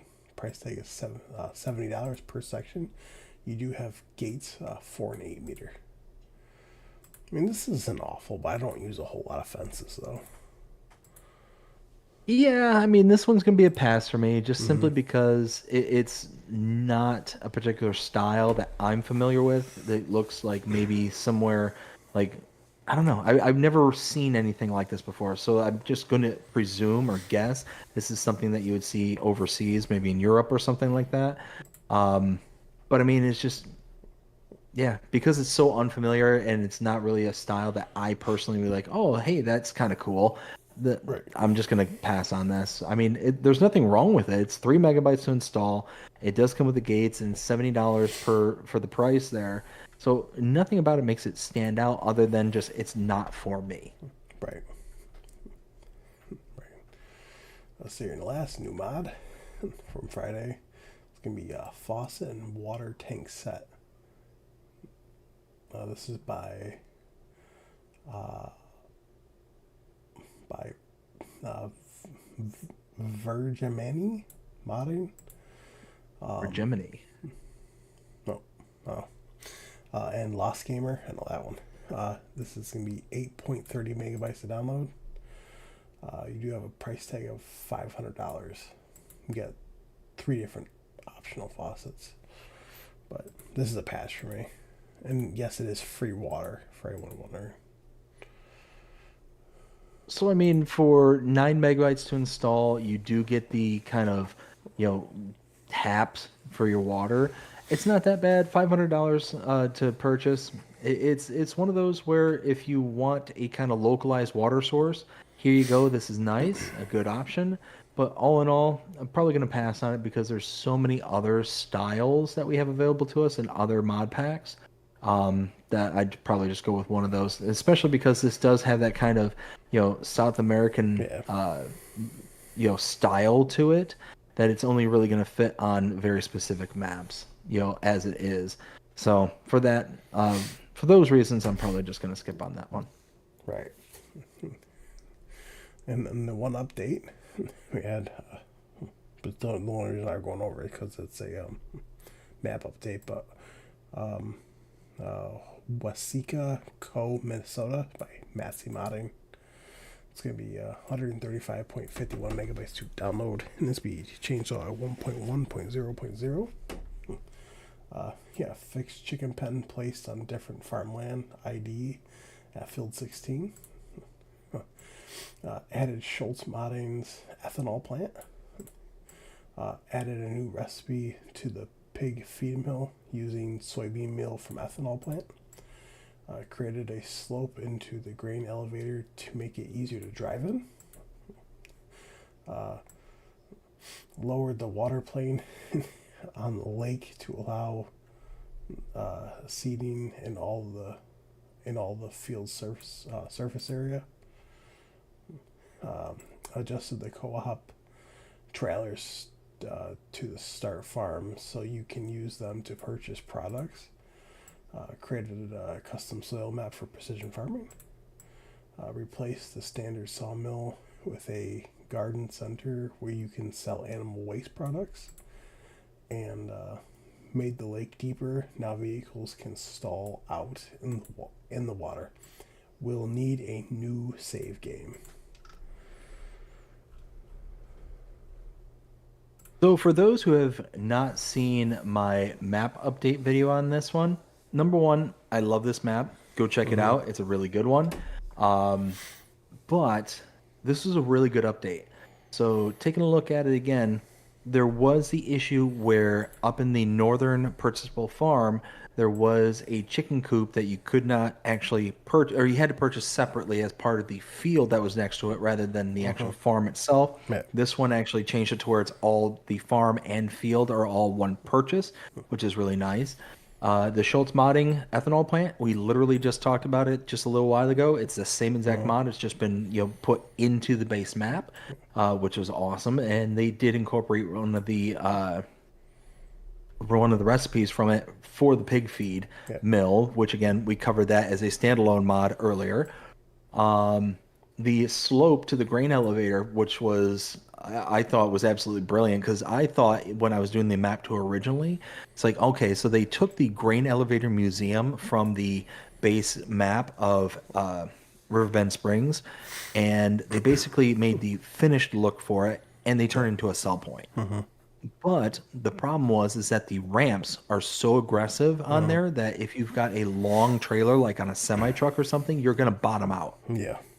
So I'm sure that's exactly what was happening. So they just built like little like road ramps that extended up to the actual sell point. So it's just a much smaller slope to it. So wasn't that bad. Now, all this when it was said and done, I decided, oh, it says at the last update, made the lake deeper. Now vehicles can stall out in the water. That's not true. Yeah. So for those again who have not seen my video, I ended up getting one of the Volvo semi trucks. And I was like, oh hey, I'll just get one of these and just go drive on in and just show it being stalled out. And yeah, no, it didn't work out that way. I actually was able to drive around at 50 some miles an hour in the middle of the lake, making wake the entire time, which I thought was absolutely hysterical. Right. But yeah, I was expecting one thing and got the complete opposite effect. Right. But awesome update. Very happy it's here. And it basically puts a nice little ribbon onto this particular map. Right. Like it a lot. Right. So now, what was your favorite mod from Friday? Whew. Oh my goodness. Well, it's gonna be one of those where oh do do do do do. It's really gonna be a hard one for me Right. because I like the Apple Tree by Omatana. I liked the John Deere balers by the ARM team, Mm-hmm. as well as the Merlot Turbo Farmer by the ARM team. Right. And then, of course, the Case 5100 and the John Deere 3850. Those are really nice too. So, oh man. And then there's the Central Ethanol and Feed. I mean, it's Ability. so hard to pick. How about this? What was that? How about this? What are your top three favorites? Okay, well, that's a little bit easier. So let's go with the John Deere balers, the Turbo Farmer, Merlot Turbo Farmer, and the Central Ethanol and Feed. Those three right there are my top three. But you know what? I'm not going to do that. I'm actually going to put a rubber stamp as to which one I say is my favorite, and I'm going to go with the Central Ethanol and Feed. That's what I'm going to go with. And the reason is because it offers a nice little spin for the products that Yeah. again, I don't normally go after. I don't normally go after soybeans. I don't normally go after canola or sorghum or things like that. And this really kind of incentivizes somebody like myself to actually start going after some of those products and have a kind of downstream goal for them. And again, right off base, for the central ethanol, you get, ethanol and diesel as outputs right from the very beginning from any one of these products. So just those two products alone, especially the diesel, you can if you've got a sell all or a place to sell diesel, you can make a pretty penny off of that right off the bat. Yeah. And then you can, use these different recipes for your animals as well. I think it's a powerful mod. I love it. And yeah, I'm gonna put my stamp on the central ethanol and feed. Well, my top three would have to be the central ethanol and feed, uh, the uh, the John Deere balers, and the Case IH Concord air drill seeders. But if I really had to choose one, I would definitely have to go with the central ethanol and feed. Wow, look at us aligning. All right. Holy smokes. All right. Yes. All right. Here we go. So next one. Actually, before we continue, do you want to catch up with your chat? I indeed do. So we've got Taco says hurricane season for us means hot times. They take away all the winds. That's awesome, man. Congratulations. I mean, hurricanes around here suck. It sucks. I mean, hopefully it's not going to be as bad now that we're in this new home. We'll see. Right. See, Benji says, yes, I've done that. Nice. Kiwi Sim Farmer, how's it going? Hope you're having a fantastic night so far. Says, hi, BDD. Hi there, Kiwi. We got Taco says, for sure, these hedges have a collision. Big tractors can't pass through a bush. Nope. I understand. I completely understand you there. The one thing that I would love to see happen in some iteration of Farm Sim is to have these bushes to where they will take damage as well. Right. Kind of like the crops. Like you drive through them, then all of a sudden, like a big gaping hole is right there, Right. where you drove through it. I think that would be hysterical, but that's future hopes and dreams. All good. That's it. All right. Now we're gonna start on the next mods. The first one is Agroforest. This is by Setka Simulators. This is going to be 834.40 megabytes to download. This, only 3 required mods, which isn't awful. I love this. Basically take Silver Run Forest and make it better. So yeah, I 100% agree. For those who have not seen my map tour on this one, I basically said the same thing. This is a more mature version of Silver Run Forest. So for those out there who have not played on Silver Run or have a kind of a cursory, understanding of it, Silver Run Forest is a giant forestry map. It is like where they cut their teeth on the whole forestry upgrades for FS22 and the Platinum expansion. This, on the other hand, is what a map would look like if a individual got a hold of it of Silver Run Forest and really started like putting the effort into cutting down the trees and making fields and all that. This map is incredible. I love it. And Silver Run Forest is a gorgeous, gorgeous map all by itself. Right. This one got kicked up to the nth degree, and here's why. Not only do you have the beauty, the natural beauty that is Silver Run in this map, but you also have all these additional production points that do not exist on Silver Run. So you've got things that like a mine up in the northwest corner of the map where inside of like a cave is where the iron ore is being produced, and then you can take the iron ore up to the top of the mountain area there and you can have it produce the metal, like what you could do for Silver Run. In the far northwest corner, there's another mine where you have all sorts of different outputs, like not stones, but it's like a stone aggregate that you can use to make stones. You have soil, you've got sand, you've got all these different things, and the dredging barge, like from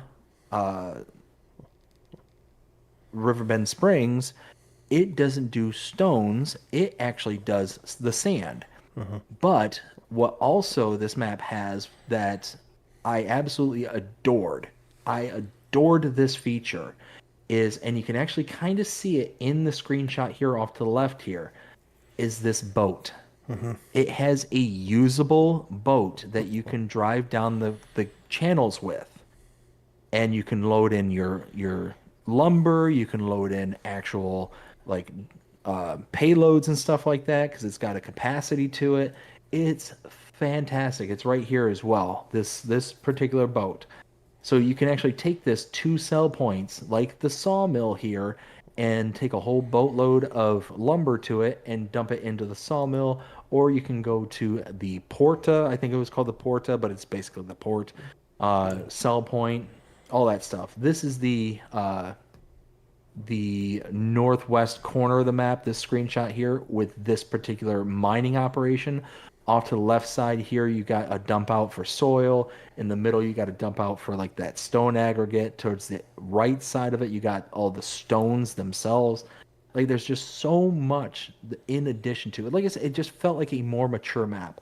And the best part about this map, it's not 1.3. Yep.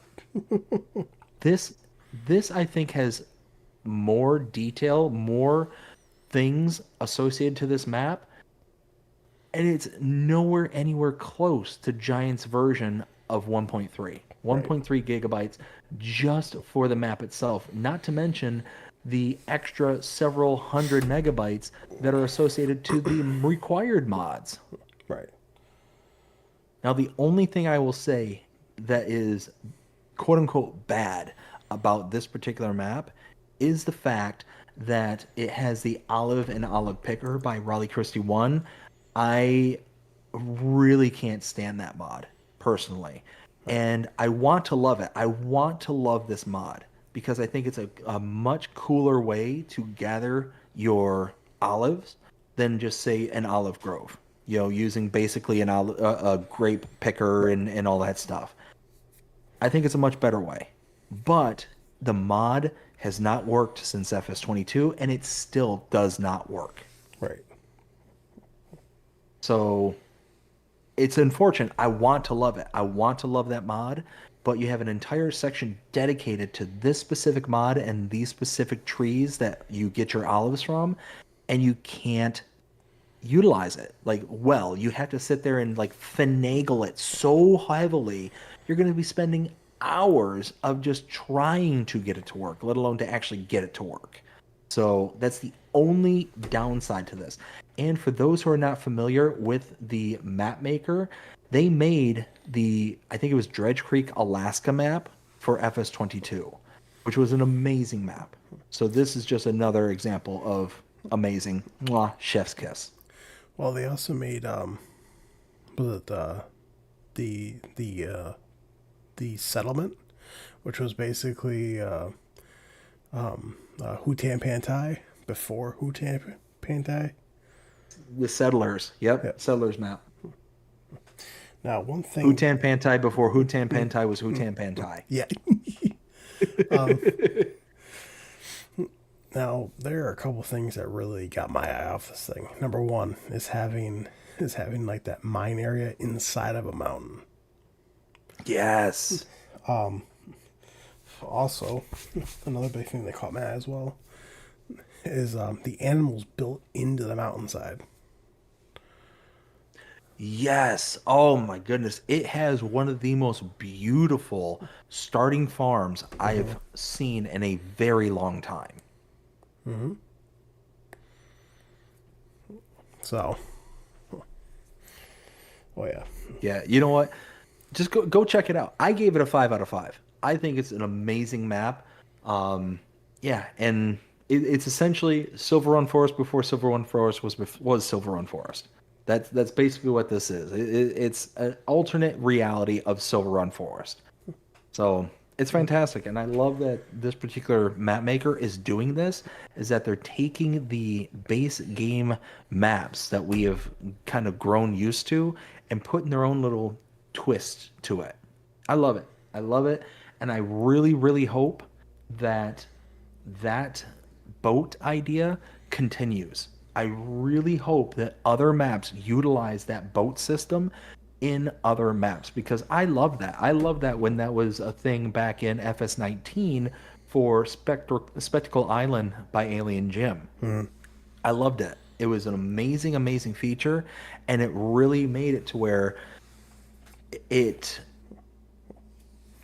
for a map that didn't have a train system, that was its version of a train system, being able to put it onto something that was less convenient to utilize and to get a higher payout Yeah. because you're using a system that is slower, that doesn't have as much fill capacity and all that stuff. That's essentially the train system is you're having to make an extra step in order to sell your goods. So yeah, check it out. It's an amazing map. Also, I also really hope that that he actually comes out with a Riverbend Springs version. I think that'd be kind of neat. See, don't I don't anticipate that one to come out. I could be wrong. Could be wrong. But the reason why um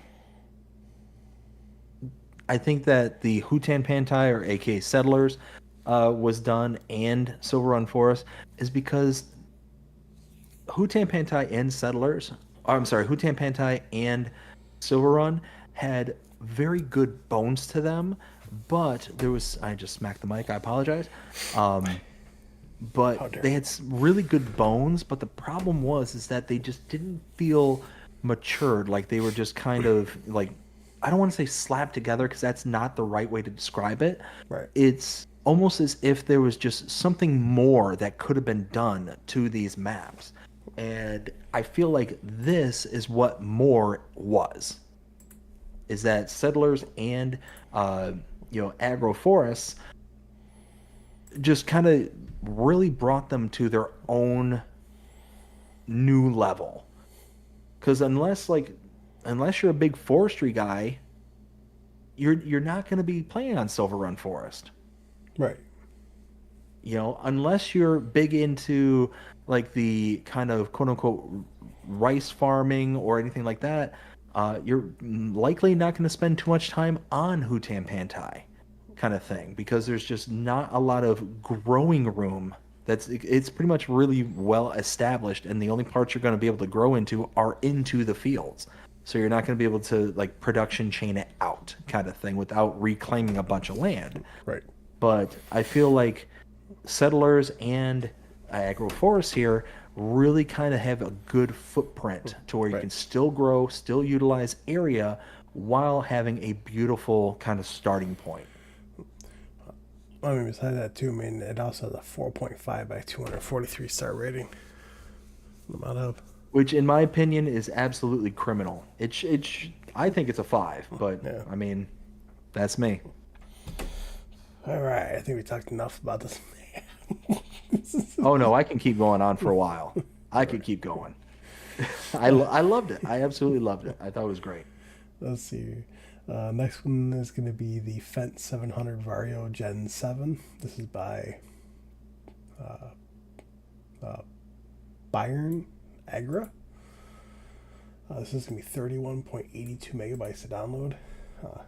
You do have a base price tag of $249,500. You do have a horsepower range between 203 and 303.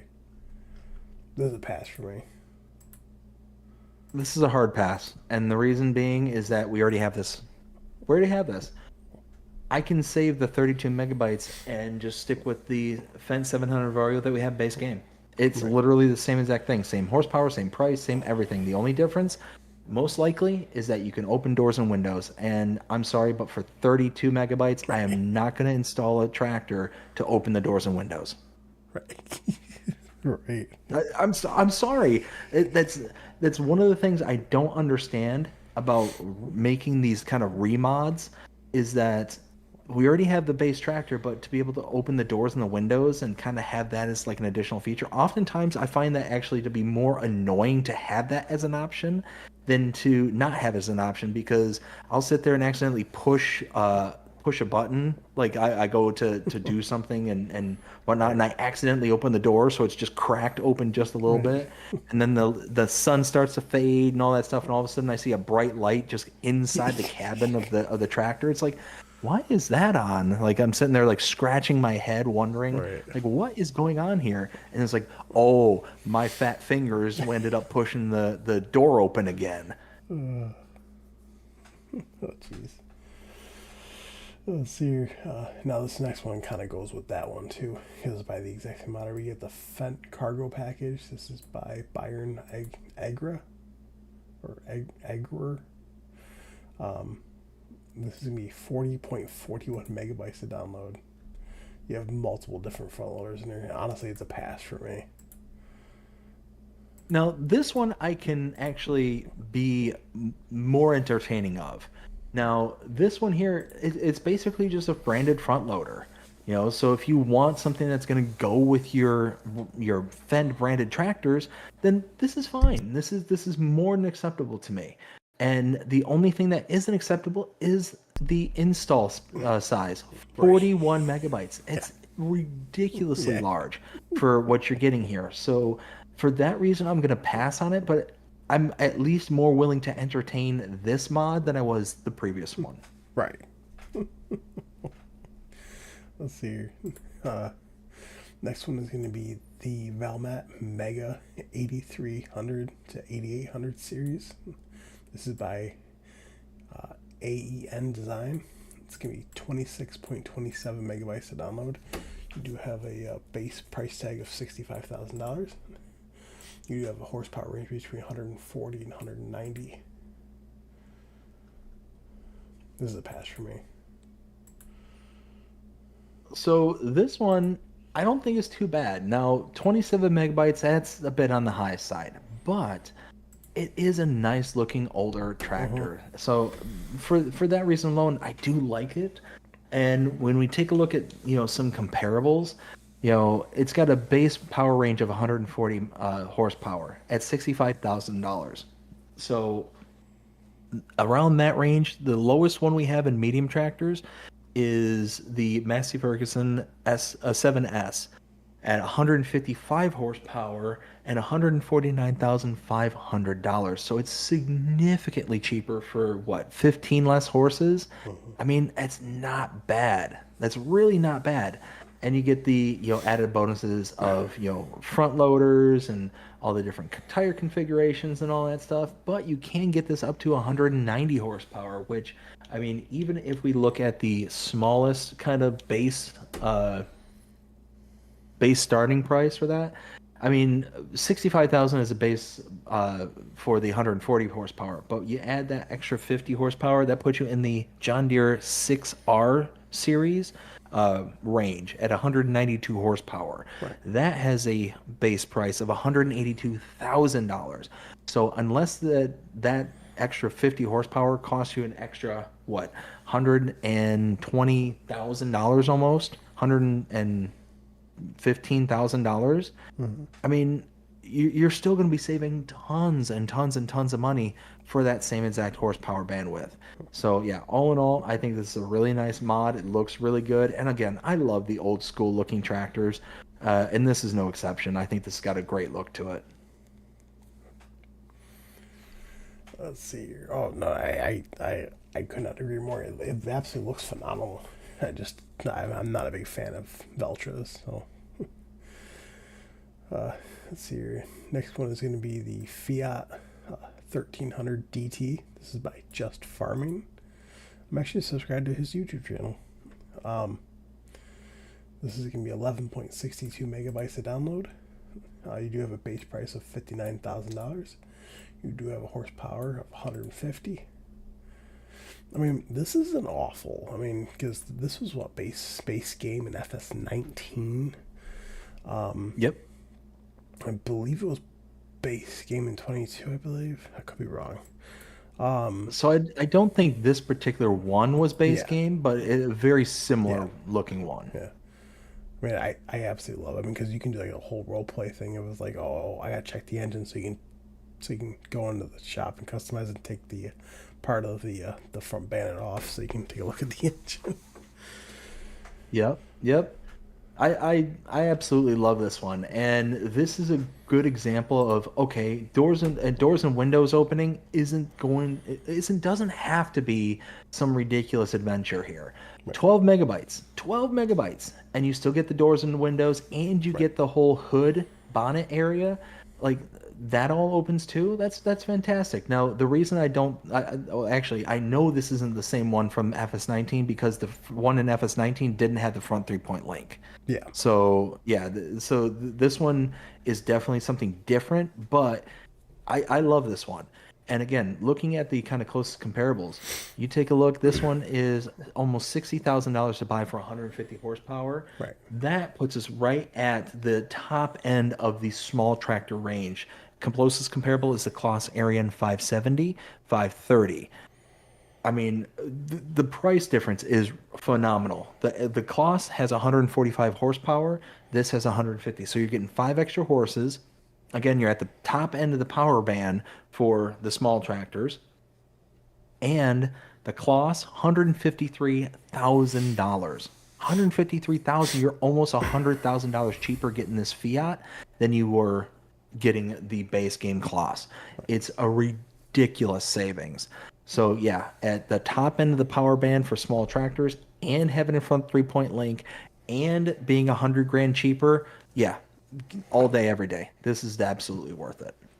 Right. Let's see here. Next one is going to be the Homer Terra uh, Fellas 3 Evo. This is by Hispano. This is going to be 30.83 megabytes to download. You do have a base price tag of $325,500. You do have a horsepower of 381. You have a working width of 9.7 meters. This is a hard pass for me. I'm right there with you. Hard pass. 31 megabytes to install, so it's really high up there. $325,500 to buy, so it's extremely expensive for Mm-hmm. extremely niche kind of product here. And working with a 9.7 meters. I mean, why am I going to spend $325,000 when I can spend, I don't know, $25,000 for a belt Right. or I don't know, $65,000 for the Forge pickup mod? I mean, this mod, this particular style of equipment in Farming Simulator has never made any sense to me whatsoever. It is something I've actively avoided like pretty much the entirety that I've been playing Farming Simulator since FS19.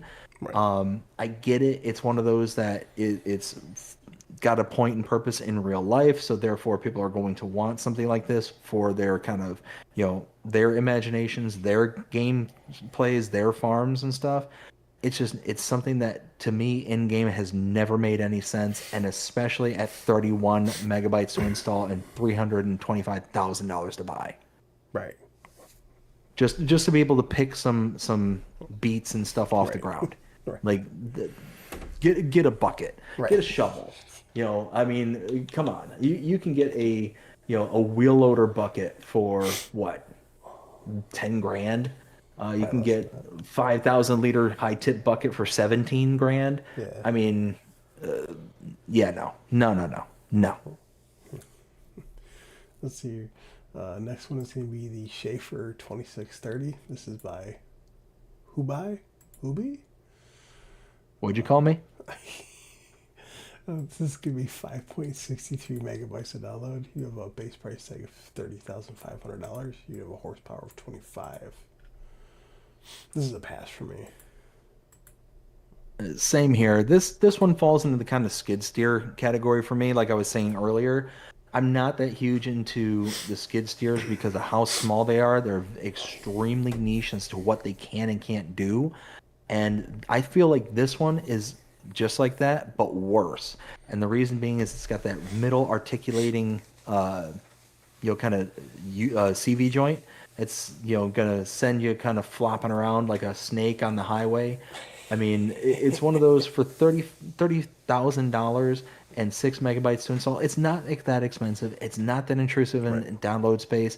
So all in all, if this is something that you're into, then hey, this isn't going to be a bad thing to install. It's just not my personal cup of tea.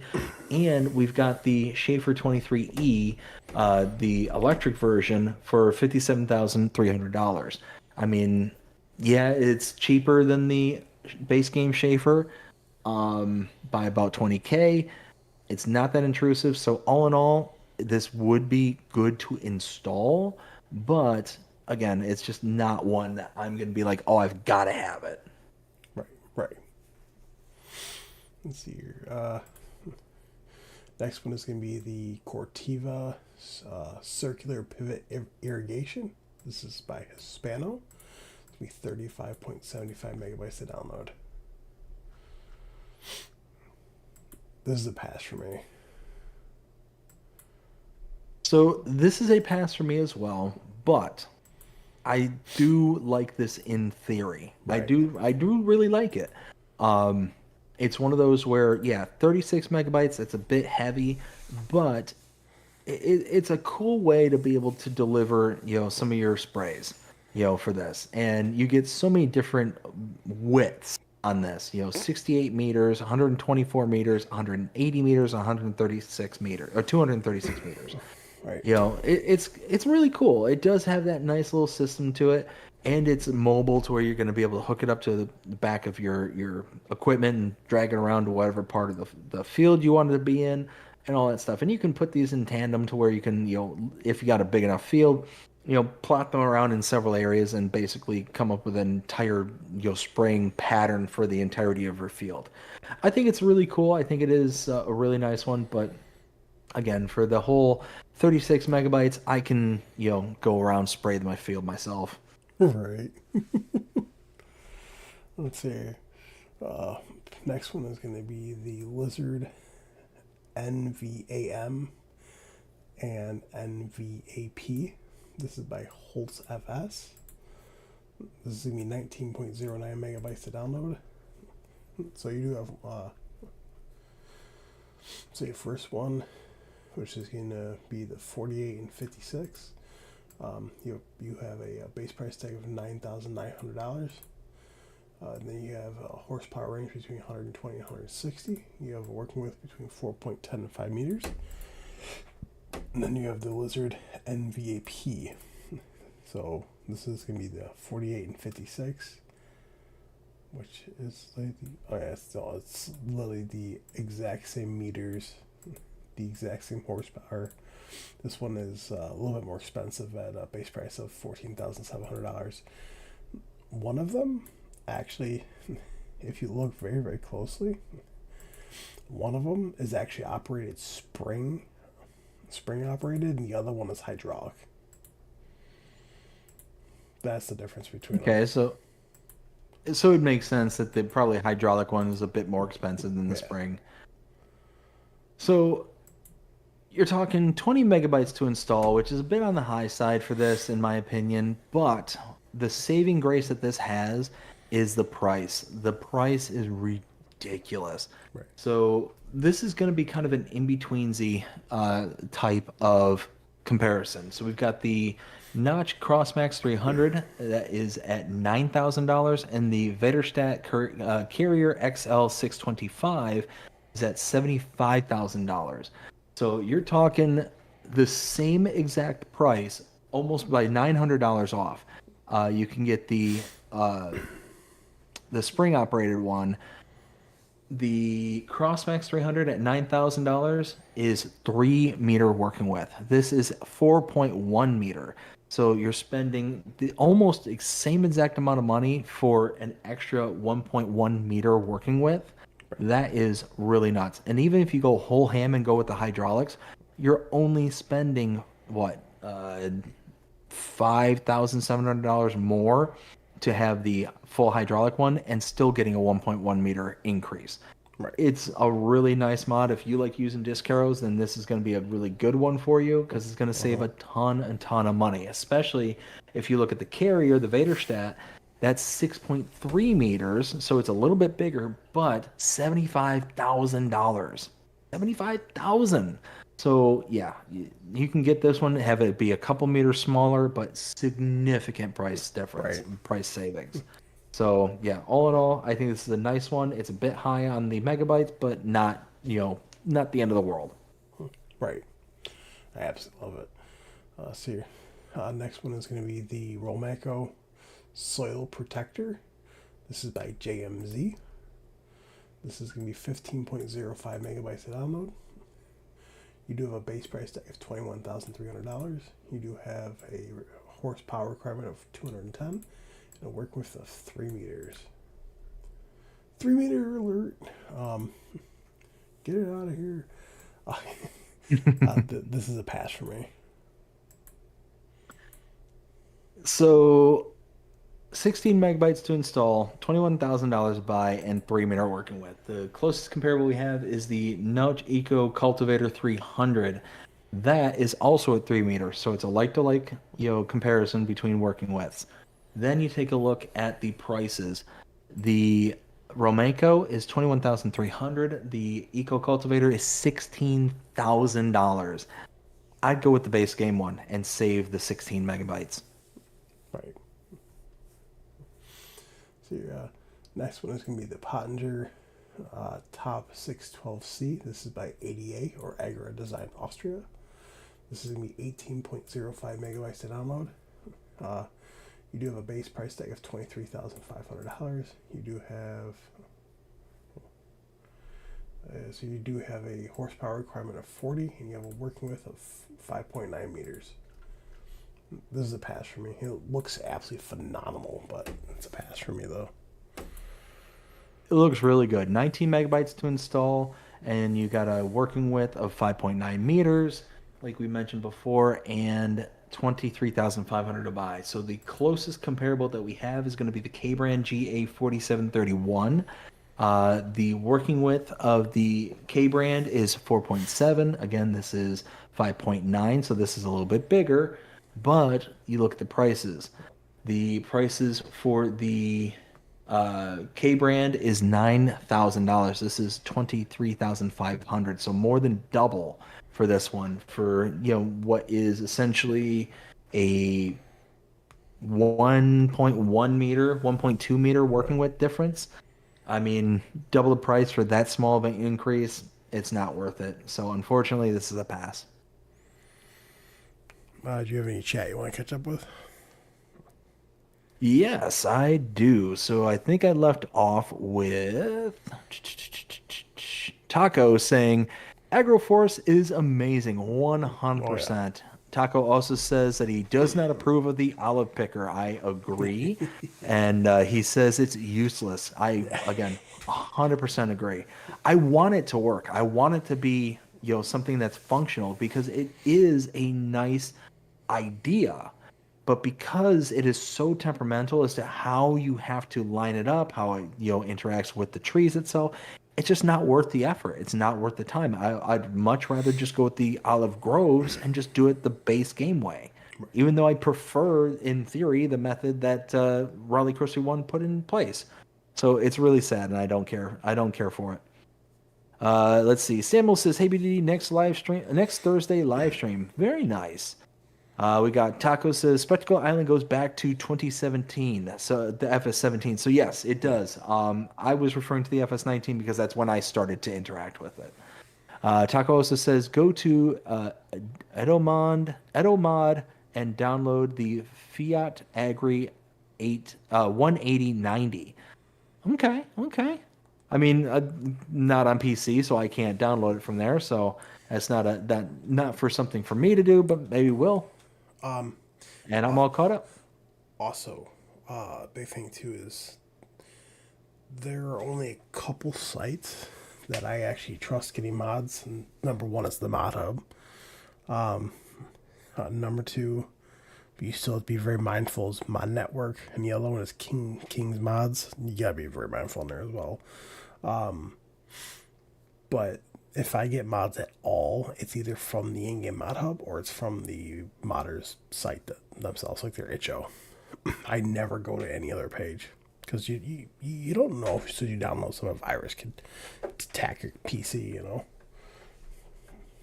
Oh yeah, no, and that's the thing is you got to be very, very Yeah, careful. Go make sure you go to somewhere that is trusted and get yeah, it from the people that you can trust. right. Because yeah, ModHub is the 100% is going to be the safest bet that you Hmm. have out there. And even still, there can be issues and mistakes, but it's Yeah, not something that's going to personally like attack and damage your right. computers Exactly. or your consoles. But you start getting onto those independent sites, you have no idea what you can get yourself into. Exactly. So, be mindful and be careful. Exactly. And I've never even heard of that website, like you said. So Hmm. let's see here. Uh, Next one is going to be the Strautmann Stragublitz BE5. This is by ADA or Agri Design Austria. Man, they've been busy lately. Right? Seems like every week we get like 4 or 5 mods from them. This is going to be 7.54 megabytes to download. You do have a base price tag of $4,500. You do have a horsepower requirement of 64. You have a working width of 6.5 meters. You have capacity range between 8,000 and 12,500 liters. And this is a pass for me.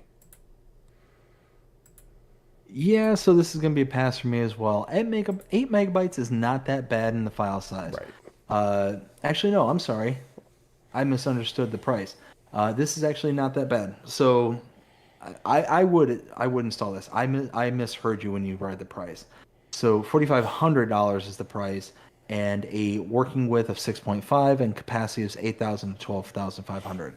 So looking at our comparables, the closest one we have is the FarmTech VarioFlex 750. Now taking a look at the working widths, the Strautmann here does a working width of 6.5. The FarmTech does 8. So the base game one is a little bit bigger. Then you take a look at our capacities.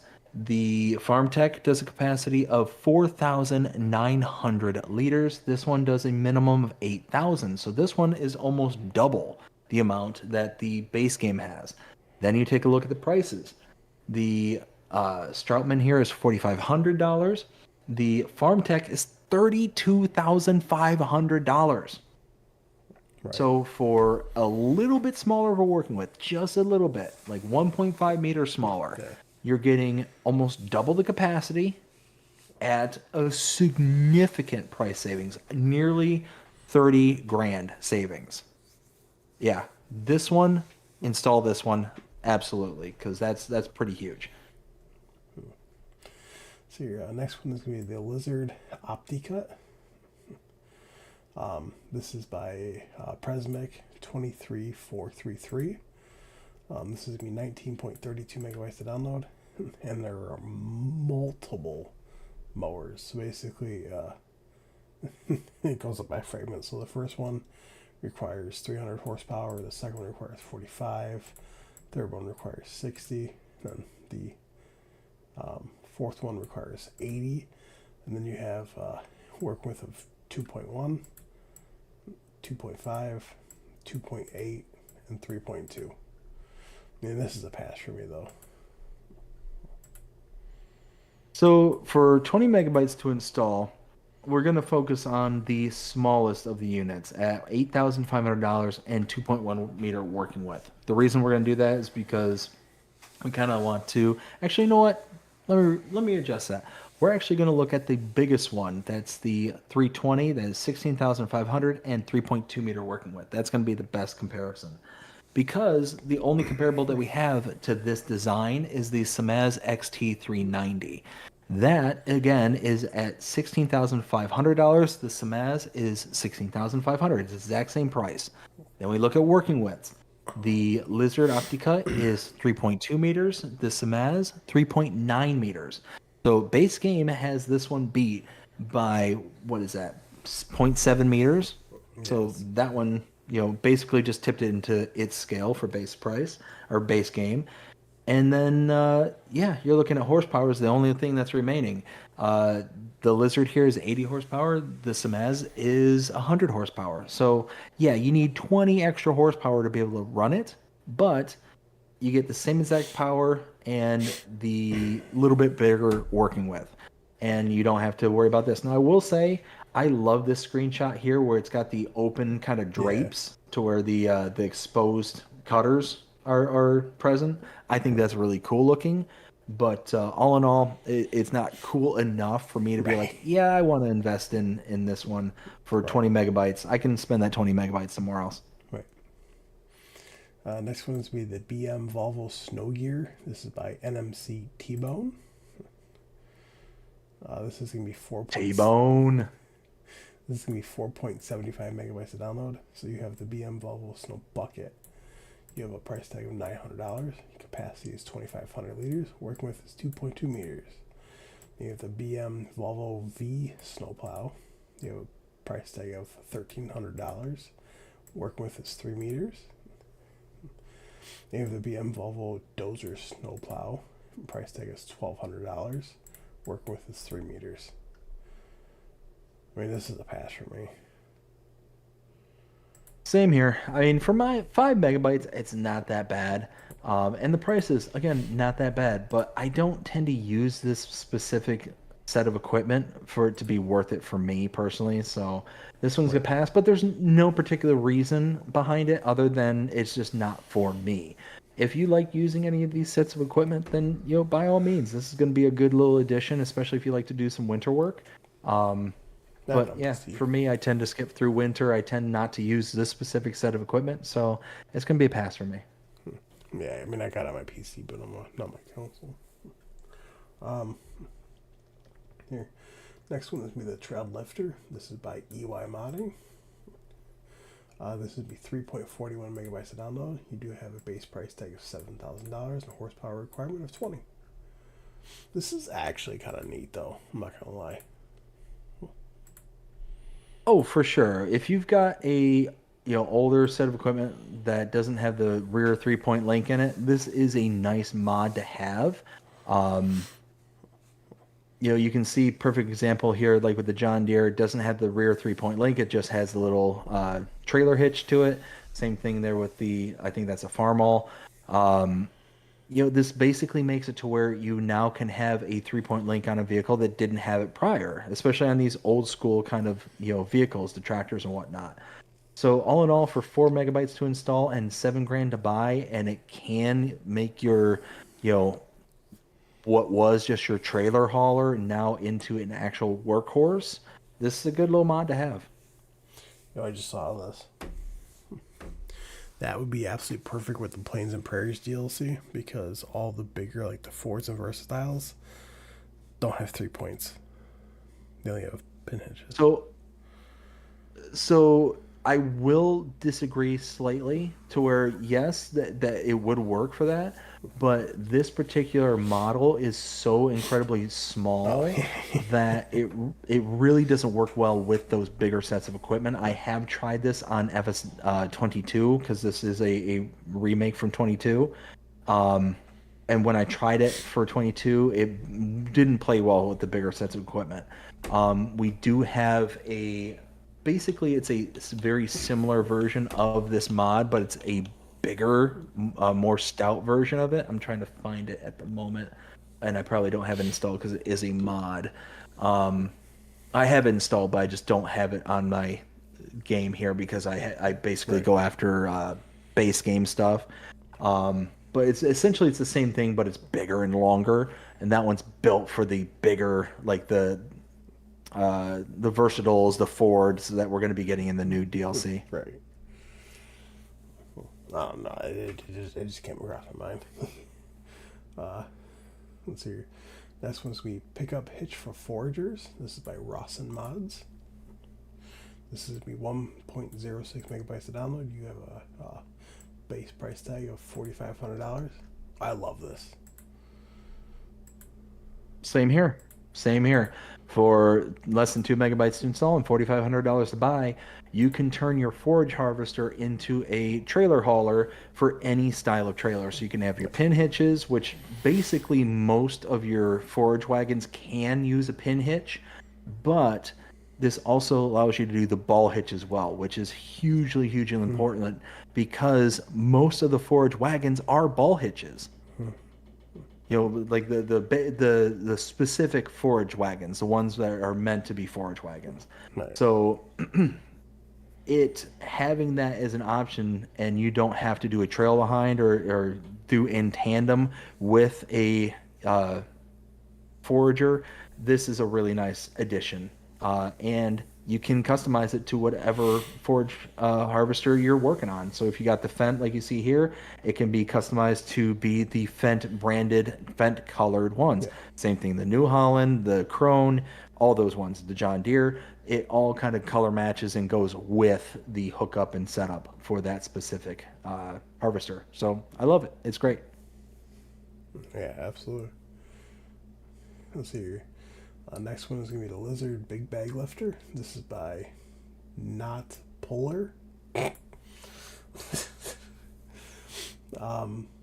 This is going to be 0.91 megabytes to download. Not Polar. That's such a great name.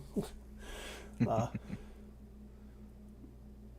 I mean, it doesn't even say the price tag on here, so. But I mean, you can have it for your front loaders, telehandlers, and wheel loaders. I mean, this is a pass for me, but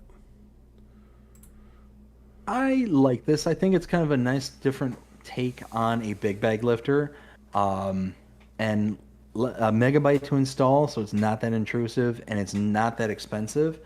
It's one of those where at the end of the day, if you do big bags and stuff like that, it's a nice welcome addition, in my opinion, especially because of the way that this mechanism actually works. It gives you a bit wider range of motion because the base game ones basically, when you have your uh, equipment at rest, it's pointing straight up, to right. where these are when it's at rest is pointing straight out away from the vehicle. So you still have some sway up and down as to what direction you want these to go at, and it gives you a little bit wider of a range to work with. To where the base game ones, because they're at more of a vertical stance, it gives you less range of motion. So all in all, I do like it. I think it's a nice little addition, and again, for a megabyte, it's not that bad. Let's see here. Next one is going to be Logging Blades. This is by HR Forest and Verzugbau. This is going to be 3.87 megabytes to download. Let's see here. For so it says working with, the small one is 1.7 meters and the big one is 2.2 meters. And then you have price tags. So yeah, the small one is $1,500 and the big one is $2,500. I mean, this is a pass for me. Yeah, same here. For 4 megabytes, it's not that big of an install, and prices aren't that bad. But all in all, I don't do tons and tons and tons of forestry, so this isn't one that I particularly utilize. So it's going to be a pass just for that reason alone. But no other reason other than I'm just not big into forestry. Right. Let's see. Here we go. Next one is going to be Balor's Pack works with AI and silage additive. Um, let's see. This is by Dr. XML. This is going to be 30.50 megabytes to download. I love this mod. I'm going to go a step further and say this is a game changer. Mm-hmm. And the reason I say this is because this is something that actually works with the AIs. This actually legitimately works. It does. And what's awesome is all you have to do is understand what you're working with was for the specific set of equipment that you're using prior to the baling process. So let's say you're using a baler, and before that you did a whole bunch of wheat work. You did some wheat harvesting, and your header is, let's say 10 meters. Well, then all you got to do is when you set up your AI, do a working width of 10 meters, and then you can just retrace the steps that the harvester went in. This is wonderful. Now, what's really cool about it is it's got a little bit of an exaggerated pickup width, so that if you've got a large area of pickup, it will actually pick it up. It won't just kind of leave behind, some stuff. The only bad thing I can say about this mod, in my opinion, is that the wraps that it uses. So on the John Deere equivalent and on the wrapper itself, it's like super fast. I wish that you could tweak it to be kind of more realistic, but I understand why they did that. Yeah. What I also like about this is that it has pre-chambers. So on the round balers, it basically works the same as the fast baler. Mm-hmm. So it will sit there and gather up a whole bunch of, of your product, and then it'll take it Right. from the first chamber, the pre-chamber, and move it to the rear chamber. So it's a constant, moving. You're not having to stop start like a lot of the smaller balers, the round balers in particular. You don't have to fill it up to 100%, drop it, stop, drop it, and then go again. Right. You can just keep going, keep going, keep going, and just dump, dump, dump, dump, dump, and it's going to go do its thing. Right. But again, the only bad thing I can say is on any of the balers with a wrapper and the individual wrapper itself, it does not work with. It works. It just works at an exaggerated speed. Yeah. Now, the one thing I say I'm kind of disappointed with is that it specifically has a thing under the extras tab where it's or extras denotion here. It says GPS weight. Mm-hmm. I bought that weight, I put it on, and I tried to use it with the AI system. Mm-hmm. It didn't work. Now, I don't know if that was intentional, but based on this screenshot, the third screenshot, it looks like that's supposed to work with the GPS system, the AI workers, and all that stuff as a weight by itself.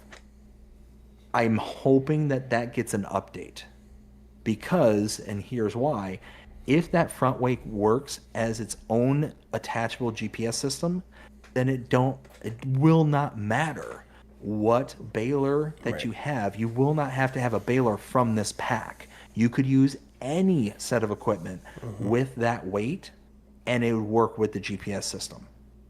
So that by itself is would be amazing. And I'm really hoping that this is just something that was either mistaken or broken and just needs to be fixed. I'm really, really hopeful because again, this is a game changer all by itself, but that Right. weight by itself would be an absolute game changer. And I would not be able to get away with saying, "Oh, it's just a weight." Right. Exactly. Let's see here. Uh, Next one's gonna be Old Small Building Pack. This is by Bartson V3. It's gonna be 54.50 megabytes to download, and there's a lot to this. Yeah. So yeah, there's chicken sheds, cow sheds, gates. So I mean, this is a pass for Yeah, me. I mean, yeah, it's a pass for me as well. I mean, 55 megabytes to install. You do get a lot of stuff for this. You can basically make your own farm in Mm-hmm. this unique style. But it's 60 megabytes. It's near 60 megabytes to install. So I don't know. It's one of those where it looks great. The mods look fantastic, and there's nothing wrong with them whatsoever as far as I'm aware. But it's just not something that I can just be like, okay, I'm going to dedicate 60 megabytes worth of space to make a farm in this style. I'd much rather just have a map that's either already developed or individual components that I can just kind of put down and make my own using either base equipment or other modded stuff that's going to Right. be lower in the megabytes. But again, it looks fantastic. There's a bunch of buildings here, and all of them look fantastic. So I don't want to take anything away from Bart's V3 from this one, um, but yeah, just not one particular for me. Right. Right. No, I agree. Let's see here. Next one's gonna be Small Farm Pack. This is by Holtz FS. This is gonna be 23.70 megabytes to download.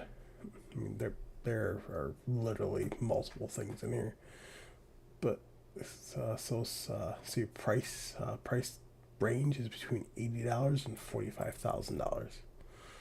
So I mean, you got one shed, but multiple different variants of it. You got another shed. You got a fuel tank with multiple configurations to it. You got a silo. So, I mean, this is a pass for me, but Yeah, same here. Again, 24 megabytes to install. So this one isn't that intrusive, not like the previous one we were just discussing. Yeah. But this one also doesn't have a whole lot of stuff that the other one did have. So, I mean, you're talking a couple of, storage sheds and, fuel tanks, things like that, and a silo. But again, it has a very distinct look to it that is going to fit in what appears to be potentially South American, is what this looks like to me, potentially. Um, but it's just going to have that very specific look that is only going to be achieved on those very specific styles of maps. And again, for 24 megabytes to install, I there's nothing in here that I'm gonna like, I've got to have that. Right, So I'm right. gonna install all this for that. Next one is going to be the BGA Complex. This is by Mad Dog Design. This is going to be 38.66 megabytes to download. Uh,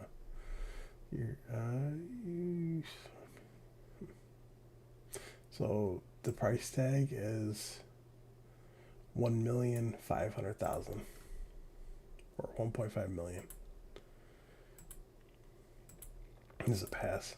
So yeah, same here. For 38, 39 megabytes to install, I mean, you're basically getting as far as I can tell, just a base BGA, base inputs of silage, soy, manure, and sugar beets cut.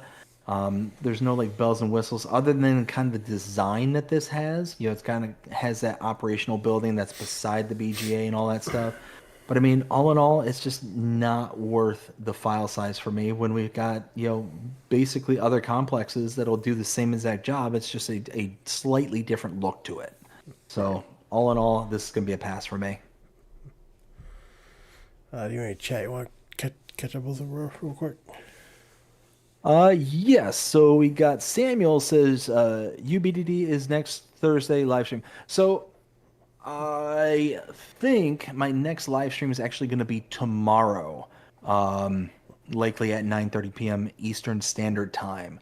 So that's likely when it's going to be, because I ended up posting episode 7 for the Metopiba series I'm doing a couple of days ago. So the next thing on the docket is the live stream, Nice. and that's it. Perfect. Yeah, I mean, I'll be live streaming probably about 10:30, 11 o'clock. I'm going to be over on Twitch, though. Yeah, I'll be streaming over there for about 3-4 hours, and then I'll be over on YouTube streaming probably an hour after that, because I'm gonna be starting to do mod reviews again. Nice. So, so if anyone wants in detail mod reviews, probably more in depth than what Mr. Silly P does, except for he goes around and fills everything. you know, please stay tuned. So, all right. Let's see. Next one is going to be the German Farm Buildings Pack. This is by Omatana. This is going to be 68.33 megabytes to download. There is a lot to this pack. Like a lot. I mean, you got, you got a buying station, you got a farm garage, you got a farm bakery, which you can go inside of. You got a fermenting silo. Uh, you got a normal silo, which holds 10 million liters, I believe. You got a barn silo. You got a barn small, barn medium, bale and pallet storage, which can hold 500. You got bale and pallet storage large, holds 700. You got a small shed, large shed, and then you got 3 farmhouses, which has full interiors. All 3 of them. Beauty. Yeah. So I'm not going to go over all the prices or anything for these, but I mean, it looks absolutely phenomenal. But I mean, almost 70 megabytes. Yeah, so 69 megabytes to install this one. It's up there. But remember everything I was saying earlier about Still, Omontana and, oh, yeah, simple and this, that, and the other? This is her going on the exact opposite tangent. This one is really, really highly detailed and very nice. You've got all the decorations on the outside of the homes and all that, the flowers and all that stuff. It looks phenomenal. And then you got like the barns, which kind of have that simplicity to them, but they also have the kind of contrasting colors in the woods and all that stuff, the Mhm. greens and the browns and the kind of white stainings and all that. Like this one, like I said, it's basically the exact opposite of what I was saying before, but it's still really, really, really good. Omatana does fantastic work, and again, this is no exception, but 69 megabytes to install. So 69. this is going to be one that I pass again because of the megabyte size, but yeah, it's awesome, and it does have that very specific look to it, that very German European look to it. So Hmm. it's one of those that's only going to fit in on very specific styles and very specific types of maps. Right. So again, for that reason, I am going to pass on it, but very, very reluctantly so. I know that she is working on an American farm buildings pack, which I believe you can also enter all the houses in that too, which I think is awesome. Yeah. See, it's one of those where I probably would say the same things about the specificity to the American styles and all that stuff. Yeah. Um, even though like I'm going to be more apt to play on American styles, but I mean, again, if So, it's nearly 70 megabytes to install, I mean, you can get a forestry map for that right. size. So like I said, I wish that Giants wasn't so gung ho about packaging these Right. mods because there are some things here that I would love to have as individual kind of this piece there a la carte kind of Hmm. style. Um, but because of the encouragement of making these packs, so it's less things for them to individually go through, which I don't understand that. It's like you still have to go through and you still have to test these mods individually. You're just not having the individual mod naming Right. convention. Right. So I don't know what time is it actually saving. Now, it might save tons of time. I don't know, but I don't know. Just it seems like kind of the cart before the horse kind of thing. I gotcha. Mm.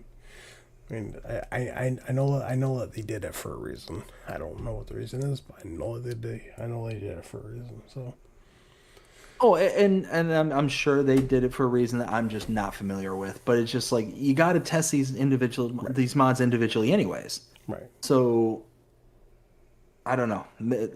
I'm certain that it's something that I'm just not aware of because I'm not there. I had not gone through the Right. process and all that stuff. I just, it's very disheartening for console players because there are times where there's one or two things that we would love to have as part of these packs, but we Right. can't get them because they're part of a pack. So it's a very kind of disappointing thing. So I can't be mad at the modders because they're doing what they're told to do. Exactly. Let's see here. Next one is going to be the Modern Cow Stable. This is by Modding Association Katsu. This is going to be 12.15 megabytes to download. Can hold up to 70 cows. You do have a price tag of $195,000. I absolutely love this. Like, I love how it actually looks like a modern day with like the one long hallway going all the way out. Hmm. I absolutely love this.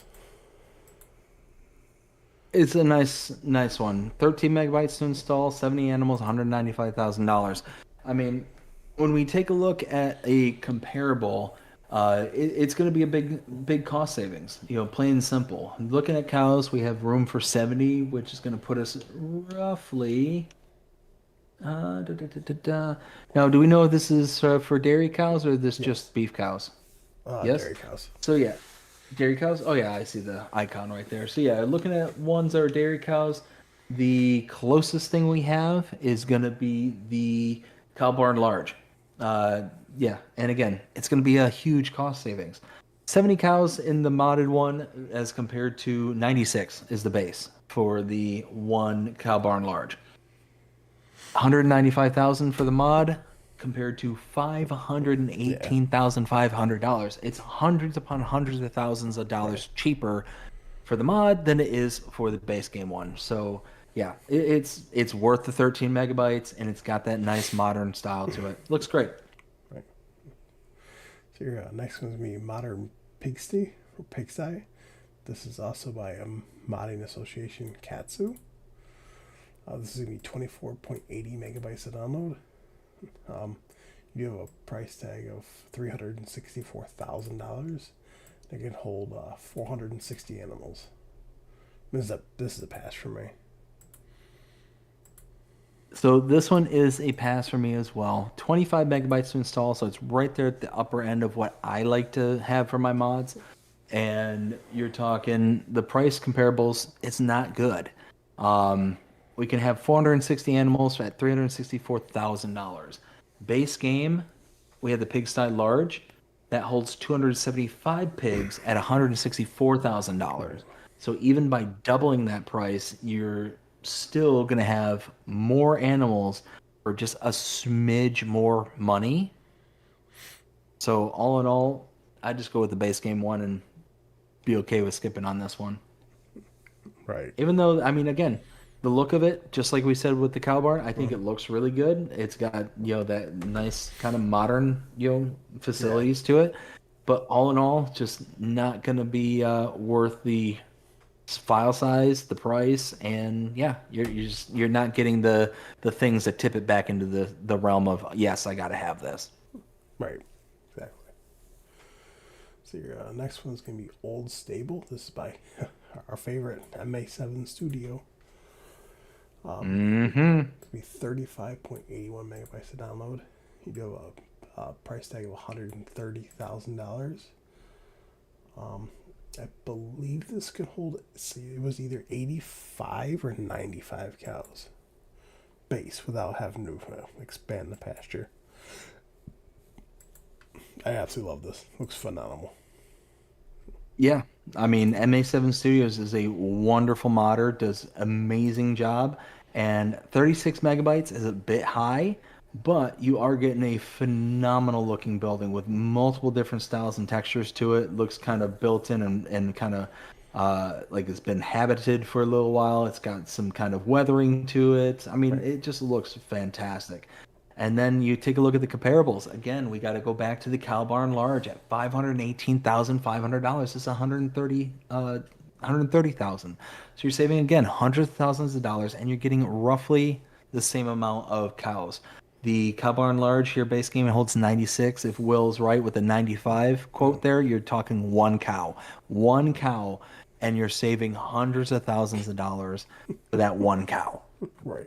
So yeah, I'm gonna say install this one for the hundreds of thousands of dollars in savings, Right. and survive without having one less cow. Right. Let's see here.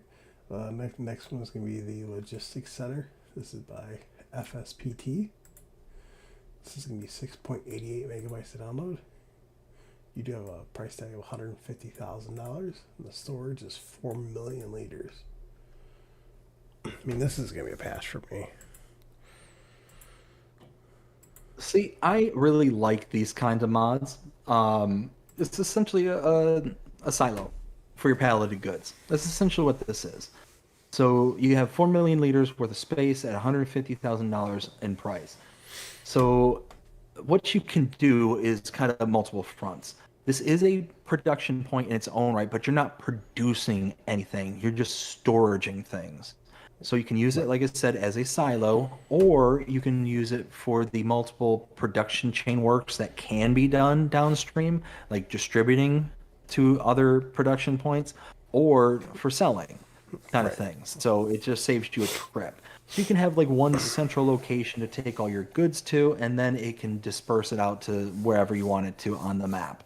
Or you can just have it sit there and hold it. At 4 million liters, you're talking most palleted goods are 1,000 liters per pallet. Right. So you're talking, what is that? Four, is that 40,000? Is it my mathing? For what? 4,000. You can have 4,000 pallets of each pallet type. Oh, So yeah, I mean it's huge. It's a absolutely monster storage. So it's one of those that 7 megabytes. I think it looks good and it has a very practical purpose. So I installed it. I love this one. let's see your next one. This is gonna be Old Shed. This is by A2OK. This is gonna be 22.94 megabytes to download. You do have a price tag of $10,000. I mean, it looks really good, but this was a pass for me. Looks amazing. Looks absolutely amazing. It Mm-hmm. just mind-boggling how good it looks. 23 megabytes to install, it's not that bad. And at 10K to purchase, again, not that bad. Right.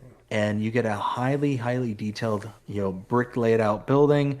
But again, it's going to be for those really itty bitty small farms. You can see in the photo here, it's got a couple of four-shrit harvesters that are inside the taller part there, which are already incredibly small harvesters to begin with, and it's got Right. a couple of smaller tractors and stuff in there as well. So this is going to be for a very small farm. Um, yeah, all in all, I'm going to pass on this, but not for lack of this being a bad mod or anything. This is actually a very gorgeous looking one, and yeah, it's just not one that's going to fit my style play anytime soon. Right.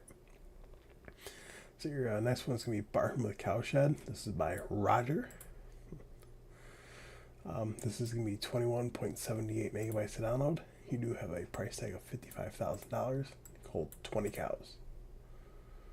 Now this has like these awning pieces that come off, like the outer sections. Those are actually like there are doors you can open up and actually put stuff in there. But I mean, this looks absolutely phenomenal, like really highly detailed. But it's a pass for me though. Yeah, I mean, it looks really good. 22 megabytes to install. It has, some storage space as well as the actual cow barn itself. 20 cows are allotted for this, and it looks like it does dairy cows as well. So, I mean, the problem with this one is, again, we don't have any real good comparables other than, let's say, the cow barn itself. That holds 50 cows compared to the 20 for the mod, but the prices, again, the price differences are incredible. Uh, because this holds 50, this one holds 20. 55,000 for the mod as compared to $254,000. Right. So even if you were to double and a half again to have the 50, you're still only talking 100K, 125K, like about $130,000 to get like for like comparables, and you're still saving about 100K when everything's all said and done. So yeah, this is a really, really highly detailed. You got the multiple brickworks, you got the pillars in there as well. You got the storage, you got the barn, you got the cows, you got all this different stuff. It looks really good, but again, like Will was saying, it's going to be a pass for me as well. It's very highly specific in its looks, and it's going to be for a very small farm build that's going to be like not good for the kind of growth Right. factor. This is going to be one of those where you have an established farm and it's going to be very much like this is where you want to be and no further kind of thing. So this is going to be a pass for me. Right. Exactly. Your next one's gonna be Barn with Workshop. This is by PXLR. It's gonna be 8.90 megabytes to download. You do have a price tag of $37,000.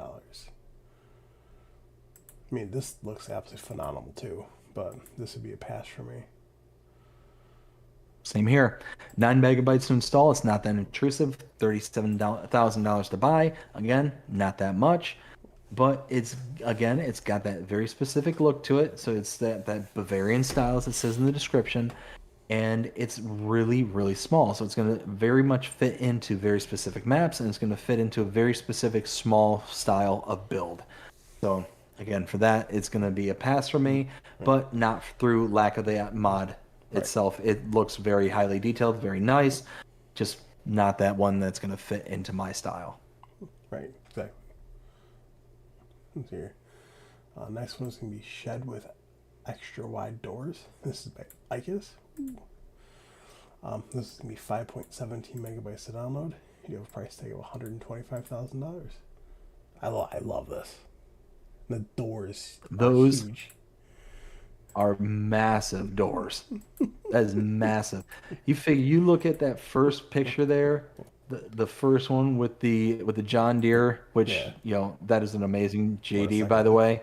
Um, yep, but you can see how it's got the full draper header, Yeah. just like just like a boss coming out Yeah. there. It's like, you know what? Yeah, I might be 40 meters. What of it? Yeah. Like that's ridiculous. The size of that door is Right. absolutely behemoth. So yeah, this is phenomenal. 6 megabytes to install and $125,000. If you want to be, you know, quote unquote lazy, and it's like, you know what, I don't feel like disconnecting from my header. Darn it, I want to be able to just come roaring in from the fields, just pull in and be done with things. Like here you go. This is the barn that you need to be Right. like, you know what, I have no cares to give. Right. Right. Yeah. I absolutely love it. I mean, it absolutely looks phenomenal, but also I'm a huge fan of Icus's buildings.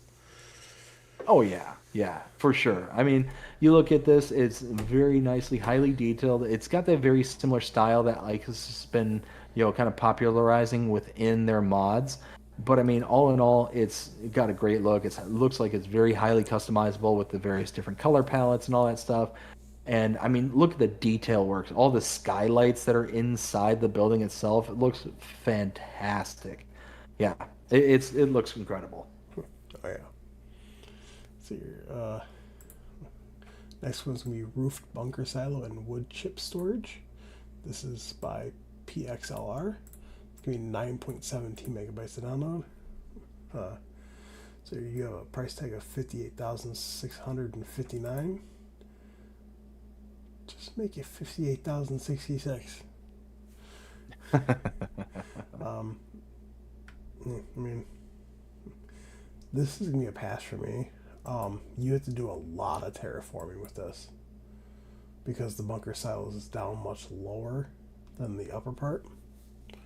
Um, I mean, on PC it's super easy to do because of the terraform anywhere. But on console, I know, like, because I tried this out, you have to place it down, try your hardest to like landscape around it because sometimes you get lucky, sometimes you won't. If you don't get lucky, you have to delete it, expand the area out a little bit, then place it back down again. So, Oh, jeez. so So, I mean, with the exception of what Will's saying here, I do like this. This does look like a really nicely, highly detailed, mm-hmm. good-looking mod. At 10 megabytes to install and less than 60,000 to buy, it's one of those that, in theory, this would be a good one to pick up. Now, in practice, maybe not so much. It might be a little bit difficult to kind of get everything kind of shake out and work out, Right. but all in all, give it a try and see if you like it. But it might come back to bite you. I would have, you know, I'd have your auto save turned off, as I recommend for anybody to do when Right. you're adding and taking away things from your maps, so you don't like irrevocably. Wow, I can't talk tonight. Irreparably. So to make sure you don't break your save, just don't break your save. Oh yeah, yeah, irrevocably. Let's see here. Next one's gonna be Shed. Hmm. This is by Matthews Apollo. All right, just sneeze there for a second. um, let's see, it's gonna be 11.43 megabytes to download. Oh, that hurt my head and hurt my back. Oh. Um, let's see here. You have a That's when you know you're getting old, when you can do normal yeah, things in life that all of a sudden like hurt you from out of nowhere. You sneeze and you break your back, or you know, ugh. Anyways, let's see here. Yeah, so you have a price tag of $20,000. So, I mean, this is a pass for me. I mean, This one isn't that bad for me. It's 12 megabytes to install and 20 grand to buy. I mean, if you're looking for a nice little shed and whatnot, here you go. This is a nice little one. It's got some nice designs to it, some brickwork on some of them. I can't tell what that kind of pattern is supposed to be on this one here, but I mean, it looks good. All in all, if you're looking for a nice little pass through, then this is gonna be a good little option for you. So Right. I'm not opposed to this one. I would say this is okay. Let's see here. Next one is me Concrete Block Garage. This is by 750 Ti modding. This is going to be 10.01 megabytes to download. You do have a price tag of $35,000. I mean, this does look very, very good, but it's a pass for me though, because this has like kind of more of like a Zalonka feel to it. Yeah, yeah, absolutely. It's got that small farm feel, as we've been discussing before. 11 megabytes to install and $35,000 to buy. Neither one of them are very intrusive in price or in size. Right, But again, it's going to have a very specific feel to it, a very specific kind of small farm kind of build. So it's going to be one of those that, again, it's going to be a nice little intro kind of thing, but at the end of the day, it's not going to be one that you're going to want to build out your entirety of your farm with unless you got limited space to work with. right. Let's see here. Next one's gonna be that double rod mat fence pack. This is by Modding Association Katsu. This is gonna be 6.14 megabytes to download. I mean, basically, you got fences, gates, sliding gates, stuff like that. I mean, it looks fantastic, but I mean, if you don't really use gates, then there's really no point. But if you do, here you go. You know, Yep, exactly. 7 megabytes to install, and the most expensive thing in here is a 13-meter gate at yeah, 20 grand. I mean, all in all, it's a fence. If you're big into making fences and this is a style that you like, then here you go. This is a good one. But all in all, it's not that often that I personally right, go after fences, especially as a mod. I'd rather use the 7 megabytes to, have some kind of equipment or something like that, to where right. I can typically stick with the kind of base game kind of fencing and whatnot. But doesn't appear to be anything wrong with this, on like kind of quick overview. Just not something I'm personally willing to expend my, megabytes for. Right. Sorry if you were sniffing a lot right your nose. Let's see. Next one's gonna be Silage Bunker. This is by Lancy Boy. This is gonna be 8.43 megabytes to download. You have a price tag of $25,000. There we go, Lancy Boy. I absolutely love this. It looks absolutely phenomenal, and there's no bleeders through Incredible. it. Yep, absolutely incredible. Highly detailed. You got the kind of rusting out and shading there in the backgrounds. You've got the kind of dirtiness to the bricking and all that stuff. Like you got a great looking mod here, and Lancy Boy does a phenomenal job as Yeah, always. 9 megabytes to install and $25,000 to buy. All in all, this is gonna be a nice little bunker silo, and yeah, looks great to boot. So yeah, this is definitely one worth installing. but do you want me to chat? You want to catch up real quick? I do. We got Farming with Outlaw Ag. How's it going, Ag? Hope you're having a fantastic day so far. Says hi, everyone. And also did a 8 month member chat. So again, thank you so much for being a member for 8 whole months. Greatly appreciate you. And that's it. Perfect. Let's see here. Next one's gonna be Silage Silo 6 pack. This is by Hooster. This is gonna be 25.07 megabytes to download. I mean, there's multiple different silos. So basically, like you got like small, medium, large, but you got like drive-throughs, and then you got small, medium, large, basically for the enclosed, like the UE. And there's no bleeders either, which is absolutely phenomenal. Now, I do want to mention Even though, better. I do want to mention these do not snap. Repeat, do not snap. So you're going to have to line them up. That's a bummer. But they're easy to Yeah, I line mean, up. 26. Oh, that's good at least. 26 megabytes to install, and you're talking the most expensive one being $37,000. Yeah. That's really good. Mm-hmm. Really good. I mean, yeah, it's a bit high on the megabytes, but all in all, I like it. I think this is going to be a good one to have. And like Will said, no bleed through. So awesome, Right. awesome. Oh yeah. So your next one's gonna be bulk material silos. This is by Maca. This is gonna be 3.53 megabytes to download. You have a price tag of $1,500. This. So I actually took one of these and I put it down because of my calf pens.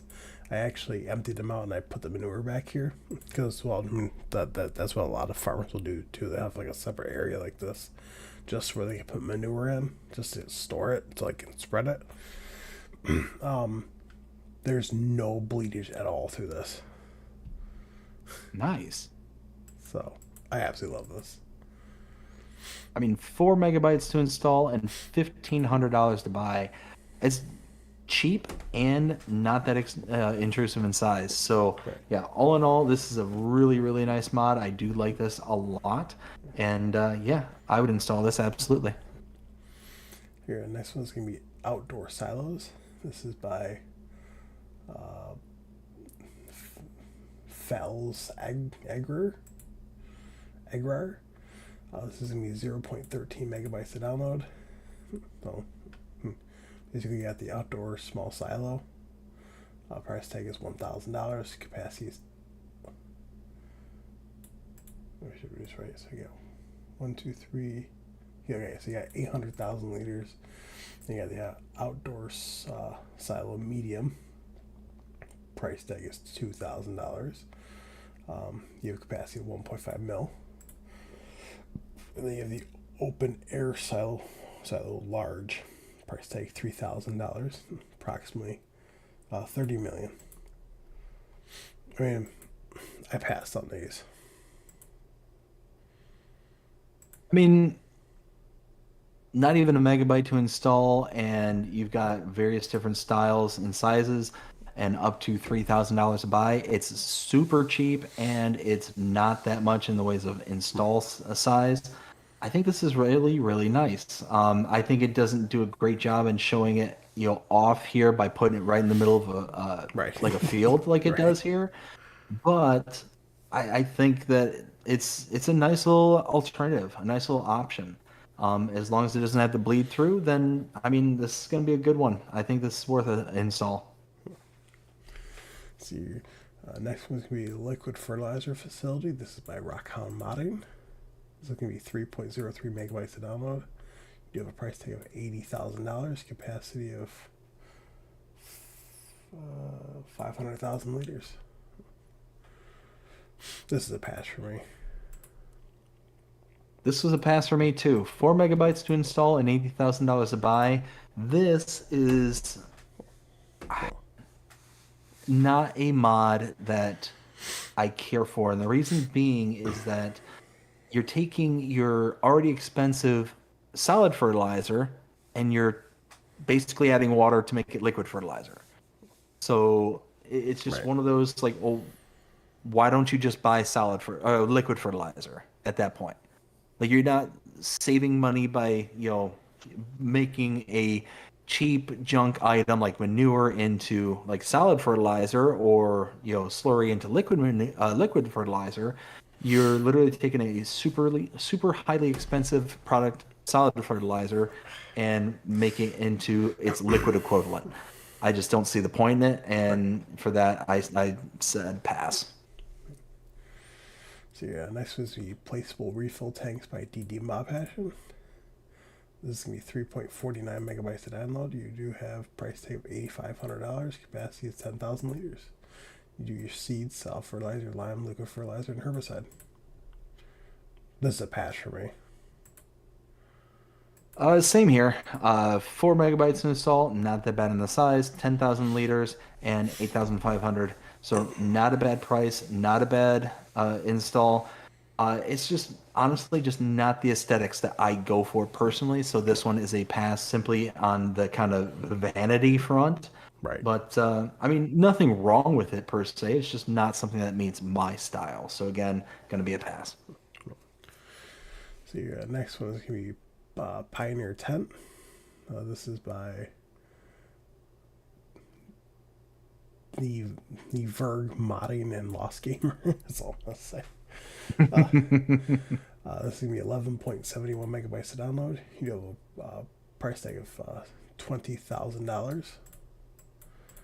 I mean, it's kind of nifty, and you can actually walk over to this area, and it's in the third screenshot. But in like in the first screenshot, you can actually see like the lit fire, like underneath all your goodie foods right there, and then you see it off. But you can actually walk up and turn it on and off, which I think is awesome. Yeah, so 12 megabytes to install and 20 grand to buy. It's a tent with a sleep function to it. So it's basically a house.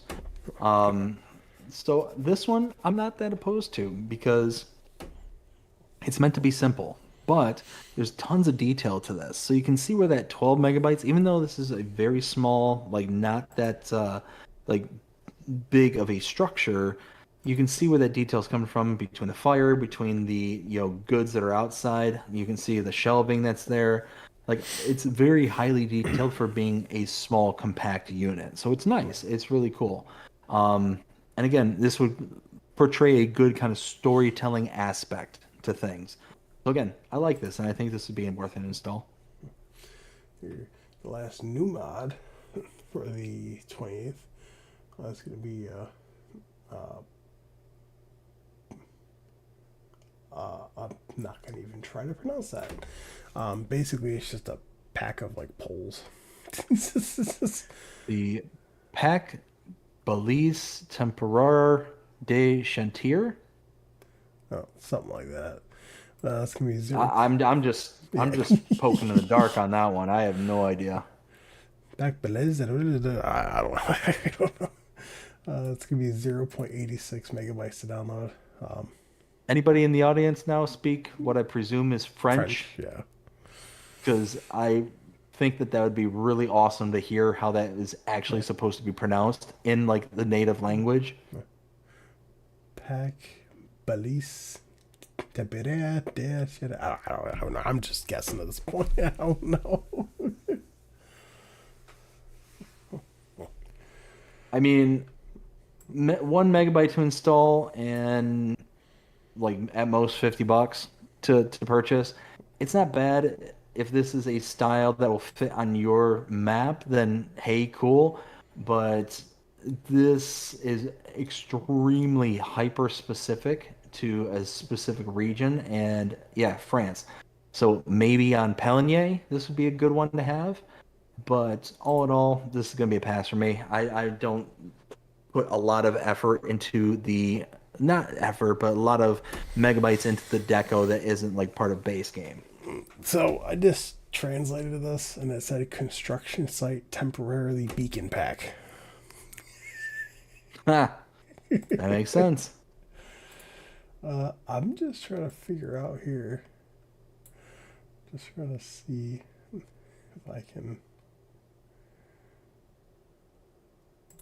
Let's see here. If I can. Pack balise temporaire de chantier. Did you hear that? Hear what? Oh no.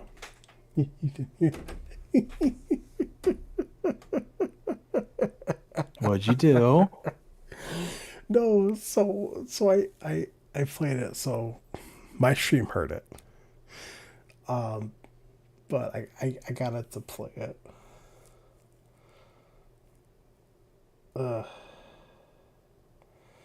I mean, like the only way that you could hear it is if you're watching my stream.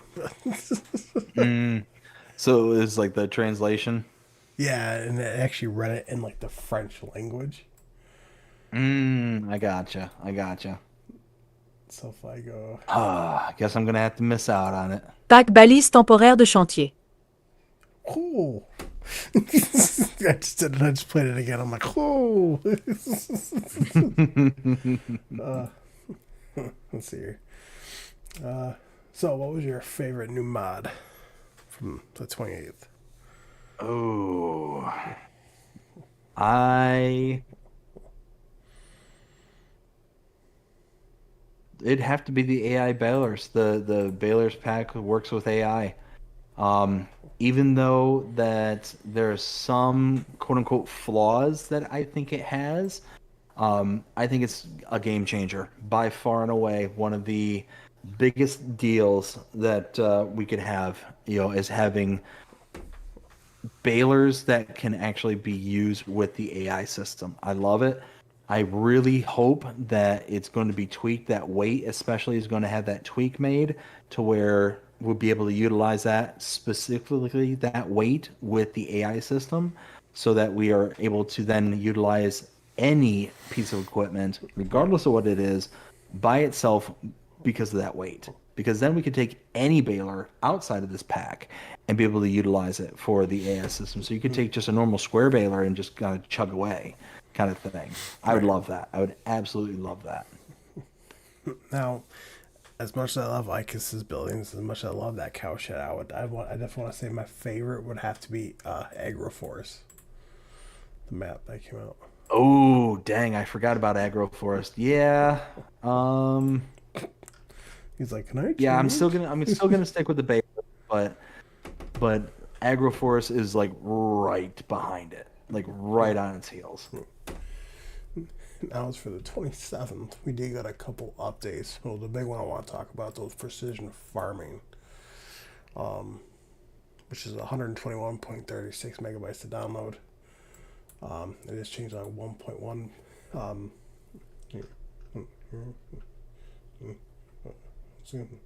all right, I have to go to a whole different tab for that, which I'll go to here in a little bit. Um, it's not on here. Um,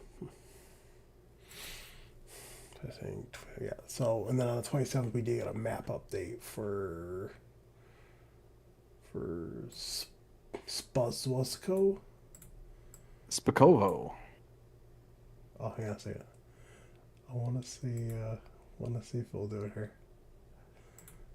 Spakowo. Yeah. The map was mapped from real terrain. Okay. Interesting, the map includes No. the map Stop.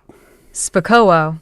The map was mapped from real It terrain is from the so central part of unsettling to Pause. Read. Pause. Read. And I don't need the whole thing read to me.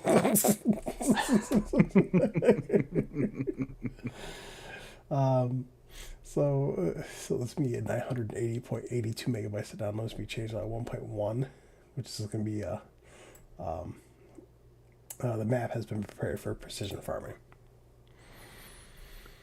unique soil map. Gotta love it. So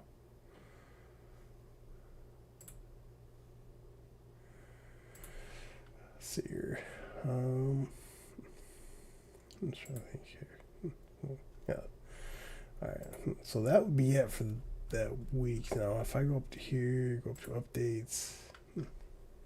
Um, I'm going to precision farming.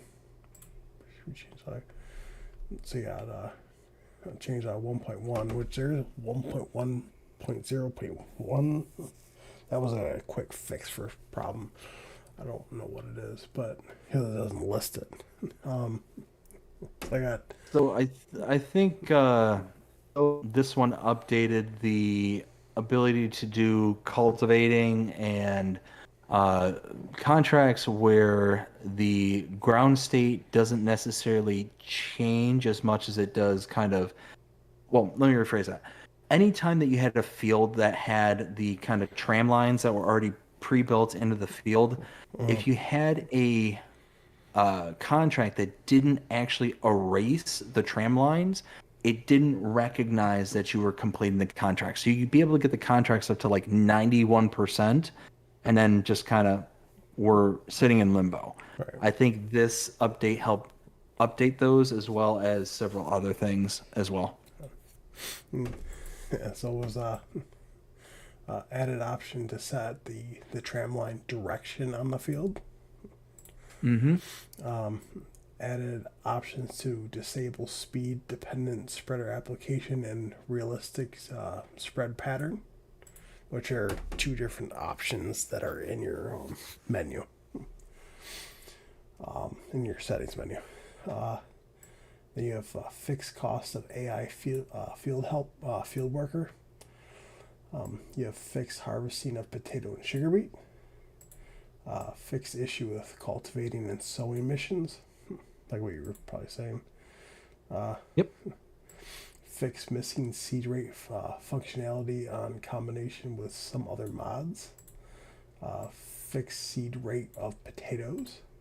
Fixed yield display on combines and actual yield on the field. And then increased environmental score for permanent grass fields. So there's that. So I was happy to see it. I was happy to see that they did that update and, be able to make it to where precision farming worked in more aspects than what it did before, because it basically eliminated all cultivating and all seeding contracts. Those were the big ones that were missing. last big update I think I want to go over is change log or patch 1.9.0.1. So you got changes, improvements. So 1.9.0.1 fix multiplayer connection issues. Various technical changes to improve performance. Various stability improvements to prevent crashes. All very nice. Various text slash translation adjustments. Various visual adjustments on several models. Improved automatic wood harvester arm behavior if trees are beneath the harvester. Improve responsiveness of field information box to appear on map overview. Improve fuel consumption calculation of wood harvesters while processing a tree. Fix button conflict on controller in ModHub for search and active downloads. Fixed cases of go-to AI attempting to route through the river on Map US. Haven't experienced that one. Fix flickering issues on some hardware configurations with Intel ARCB series GPUs. Fixed hook lift system problems when reloading the save game. Fixed tension belts not working correctly when remounting objects. Fixed mod update dialog when loading into a save game, showing without cancel prompt. Fix overlapping of chat window on lower UI scaling values. Fixed overloading slurry from the pig barn trigger. And lastly, fix radio turning off when switching to vehicles. I don't know if you had any of those problems, but I mean, I didn't notice like a good deal of them other than like the contracts. The contract ones were the ones that were like the most intrusive for me. right. Now this is the other big part. A lot of people were complaining about. See, people complain about it because like, oh, the old Giants mod should have been added in, and then when they add mods in to the base game, people complain about it. So you got new machines and items. First one is the John Deere 1270G tree harvester. That one's nice. I do like that. That's now a part of the game. It's just got a good look to it. I mean, John Deere being one of the most iconic looking vehicles Yeah. in all of history, and that one just is no exception. Right. Next one is the Pottinger Irisim VT 5000 DD spreader. I mean seeder. So it's a new seeder. It's not a direct drill. I believe it's seed only, and it's only 5 meters. Next one is the Skoda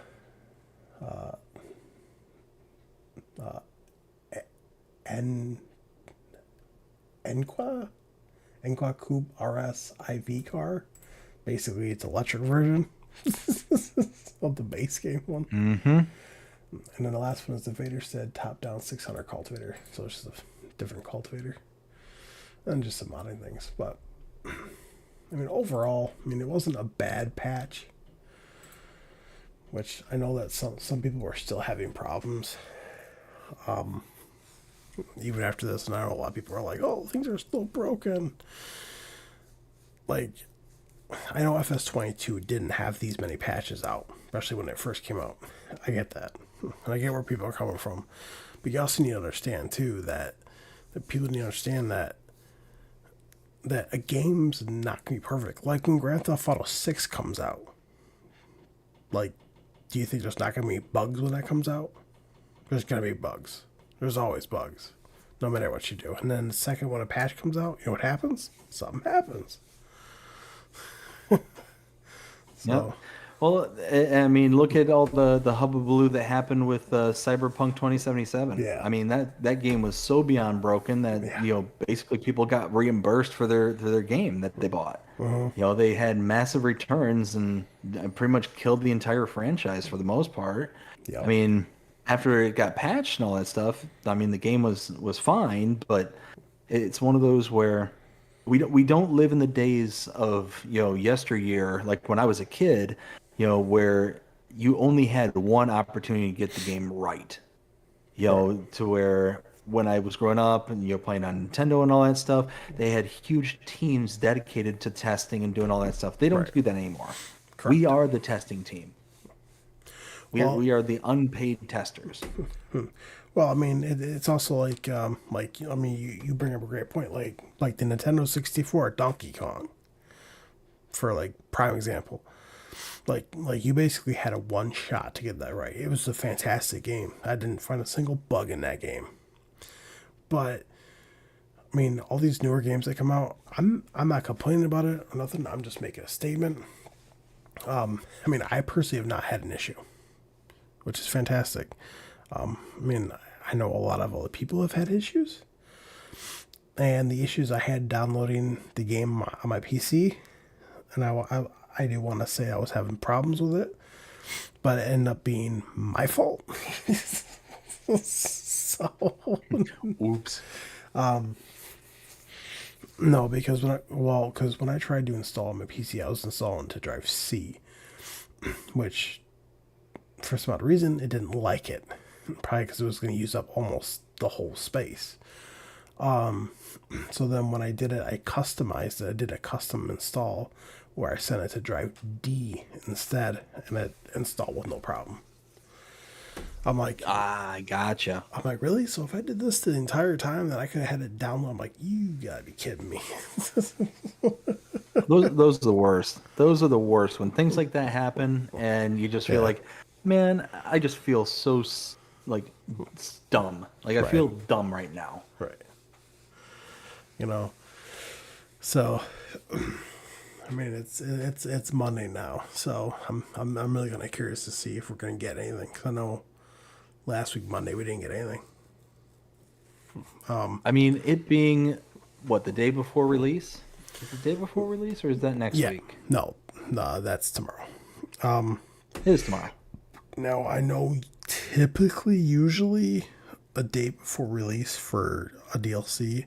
I mean, we won't see a bunch of mods, but I know, well, because when the next pack got released, I know the day before that, which because that came out on Tuesday, I know Monday we was it 15 mods? Yeah, it was 15 mods. It was like 3 updates, and the rest were new. I mean, I know we'll probably get something. I mean, if we don't, I'm not gonna be awfully surprised. But I mean, because you also have to think, what month is it? What you said? What month it is? June. Exactly. What's coming up? FarmCon. Oh yeah, yeah, FarmCon yeah. is next month. So I'm just putting this out here right now for everyone to listen. I want everyone to listen to me very, very carefully. I'm not trying to sound like a jerk when I say this, but give Giants a break, all right? Because they got FarmCon coming up next month, and it's going to come up real fast. So we'll probably still see mods, but I'm going to say probably a good chunk, 75% of Giant software will be at FarmCon. Yeah. Yep.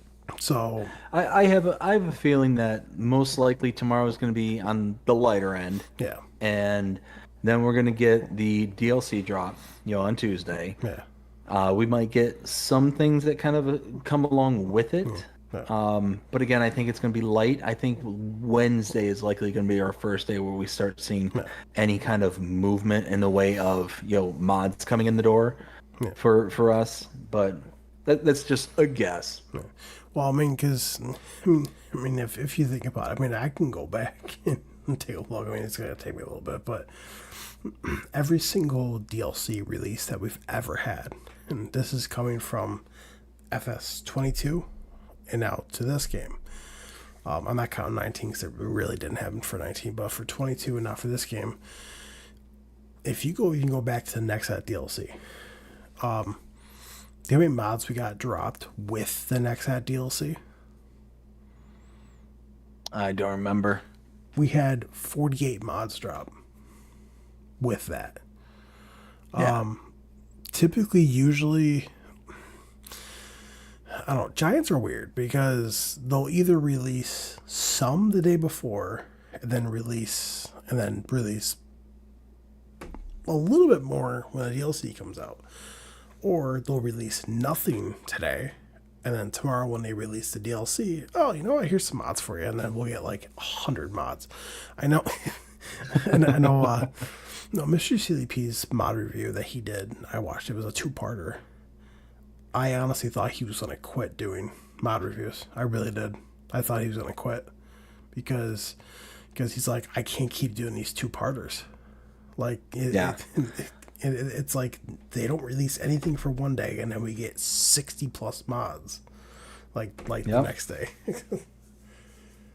Well, and I feel bad for content creators like Mr. Sealy P, like Looney Farm Guy, and all this is like it's so far in the lifespan of Farming Simulator 25. It's either feast or famine. There's really no good in between. It's just general consistency between day to day kind of thing. So it's like there was even a time where we were getting 4 or 5 maps, like new maps, and then like 2 or 3 updates. There was a small string of time where that was happening.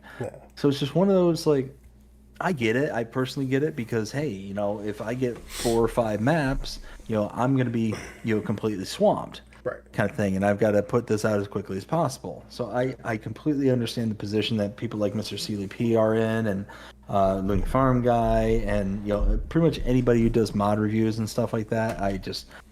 That's why I personally avoided it when I first established my channels, because I knew that it was going to be very fickle and that it was going to be something that you can have, 0 today, 0 tomorrow, 100 the next day kind of thing. And then going through all of those mods in such a short order and all that stuff. And especially doing like what somebody like a Mr. Sealy P does, where he goes through and tests it, fills it, throws down in the field, shows it actually being functional and stuff like that. Like it's a nightmare. It's an absolute nightmare. Well, see, I get it. Mr. Sealy P now, I don't know if you still watch this content or not, but I know, I watch all of his mod reviews because I do. I'm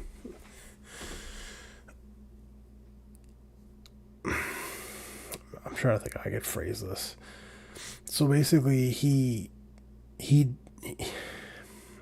I don't want to say I'm mad. I don't want to say that I'm disappointed. But before FS19 and then FS22, he would show off everything. Like even down to the smallest T. Okay, a weight. I get it. A weight's a weight. You could show that in the menu. Cool.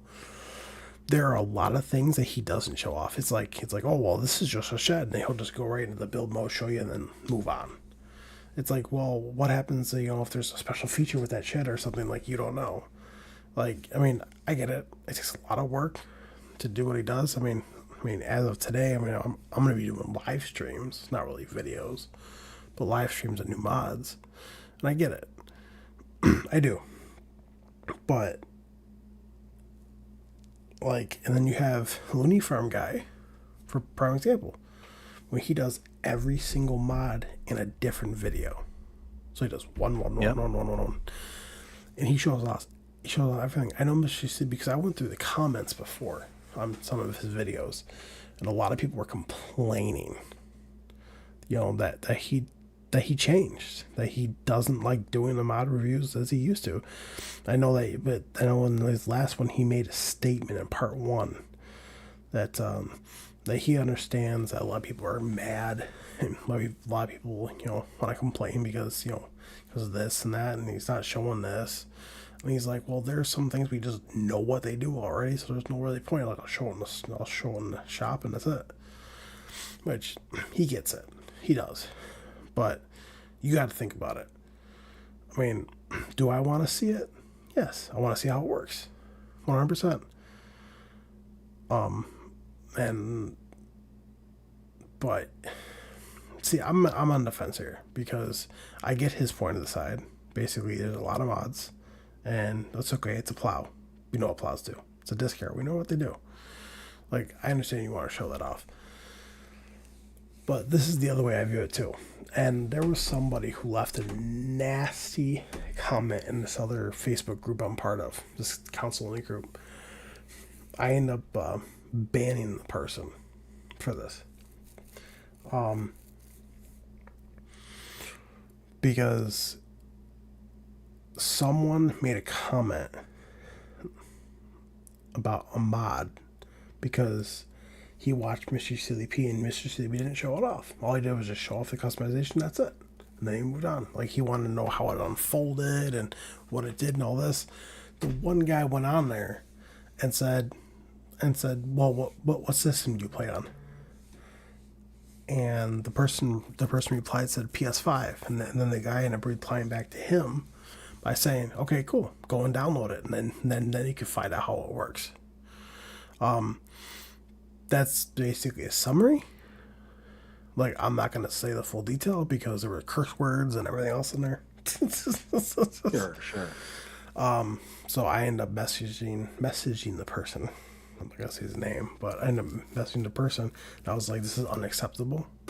All right, like, and then he ended up after I had a discussion with him, he ended up messaging me back, and he goes, "Well, I'm getting sick and tired." And he basically said he's just gotten sick and tired of seeing all these people complaining about this stuff. And then I messaged him back, and I was like, "Listen, do you know how much time and effort a lot of these creators put out to put mod reviews out? A lot." Like, a lot of time. I'm like, so, okay, if it's a disc carrier, we know how they work. I mean, do I want to see it? 100%. So, and then I asked him, what platform do you play on? You know what he said? What's that? He said PC. And I was like, okay. I was like, you do know this is a council only group. And he goes, I'm quite aware. I'm like, do you use council only mods? Or like all platform mods? Or do you use PC mods? He goes, well, I mainly use PC mods. Like, I use a lot of PC mods. And I was like, okay, I even told him I'm banning you. And he goes, why? I'm like, why? Because read the title, council only. I'm like, listen, if you want to post PC stuff on here, that's fine. But if I see one PC thing, it's fine. If I see two, maybe I'll let it slide. But if it's all PC stuff, forget about it. Because I mean, if you're using all platform mods, please, by all means. It's kind of like me when I play on PC. I have some PC mods, not a lot, some. I have the big majority of them, like 98% of them, are all platform mods. I don't know. I just feel like Well, people. and go ahead. All I'm gonna say is I just feel like people hate are starting to hate on content creators who make mod reviews. People are starting to hate on giants, and it's becoming more annoying than anything. Well, what it is that I think a lot of people think that they can do it better. Yeah, Whatever the it is, whether it's creating the content, whether it's being the releaser of mods or all this stuff, and almost nobody, including ourselves, know all the ins and outs right, of how the mod release process works, how the testing process works, how any of this stuff actually works behind the scenes. So it's one of those where we can put in our best guesses, we can sit there and speculate and all this stuff, but at the end of the day, we don't know. So it's one of those that for most cases, people are just talking through, you know, ignorance right, as to what it is that they assume is going to be done. But what people don't consider, like for somebody like Mr. Seeley P or for other content creators, is that like there's only so much time that people can dedicate in the day. right, Like myself, I have until about 9:30 at night until whenever it is I need to pass out kind of thing. right, And that's the only time I have. I might free up here and there, kind of thing, but it's very few and far between because I've got a family, I've got kids, I've right, got a job. Like those are all my primaries, and unfortunately, YouTube is far taking up the rear of that pack, right. kind of thing. So when I decided, hey, I'm going to do X, Y, and Z kind of content, I did that with that in mind, thinking, okay, I can do let's plays, or now I do kind of role play kind things. I can do map tours because those are going to come out maybe two, three at a time. At the most maybe five or six, and kind of go from there. Kind of thing. And I Right. might have to clean up the remnants the following day, kind of thing.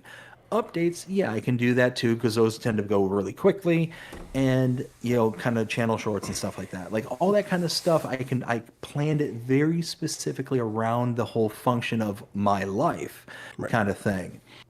But I'm sure that other creators like the Mr. Seeley P, like Looney Farm Guy, I'm sure they did the same exact thing. But the problem is that, hey, when they get these kind of, you know, these kind of circumstances in which they're getting these huge mod drops, 60, 70, 80, 90 mods at a time kind of thing, it's like something's got to break. Right. Something's got to. It's like I even with the most optimistic of planning, like pre, recording and all that stuff, like you can't anticipate that there's going to be, 60 mods, 70 mods, 80 mods, however many get dropped. Right. And now all of a sudden, what is supposed to take you maybe, 3, 4, 5 hours is now taking you 6, 7, 8, 9, 10, or greater. Right. So it's one of those where like you can't you know sit there and expect them to be able to dedicate the same amount of time to every single mod because they weren't expecting to be able to have all this plethora of additional mods. Like I said, I feel terrible for somebody like a Mr. P, for Right. Looney Farm Guy and whatnot, because it's like they want to be able to produce the content and they don't want to be either put into a position or to have their audience be felt like they're being put into a position where they're having to then compromise the product that they're producing. Nobody likes that feeling whatsoever. And Right. I'm speaking from a personal perspective. It's not like I sit there and talk to Mr. Seeley P or Looney Farm Guy on an everyday basis. But most people, when they put out like an expectation for a product that they put out there, they don't want to have to feel like they're compromising it in order to get that product done. Right. But they also understand it's like I've only got so much time in the day. I've only got so much to give for this kind of stuff. Right. So it's either they're going to give you something or they're going to give you nothing. Right.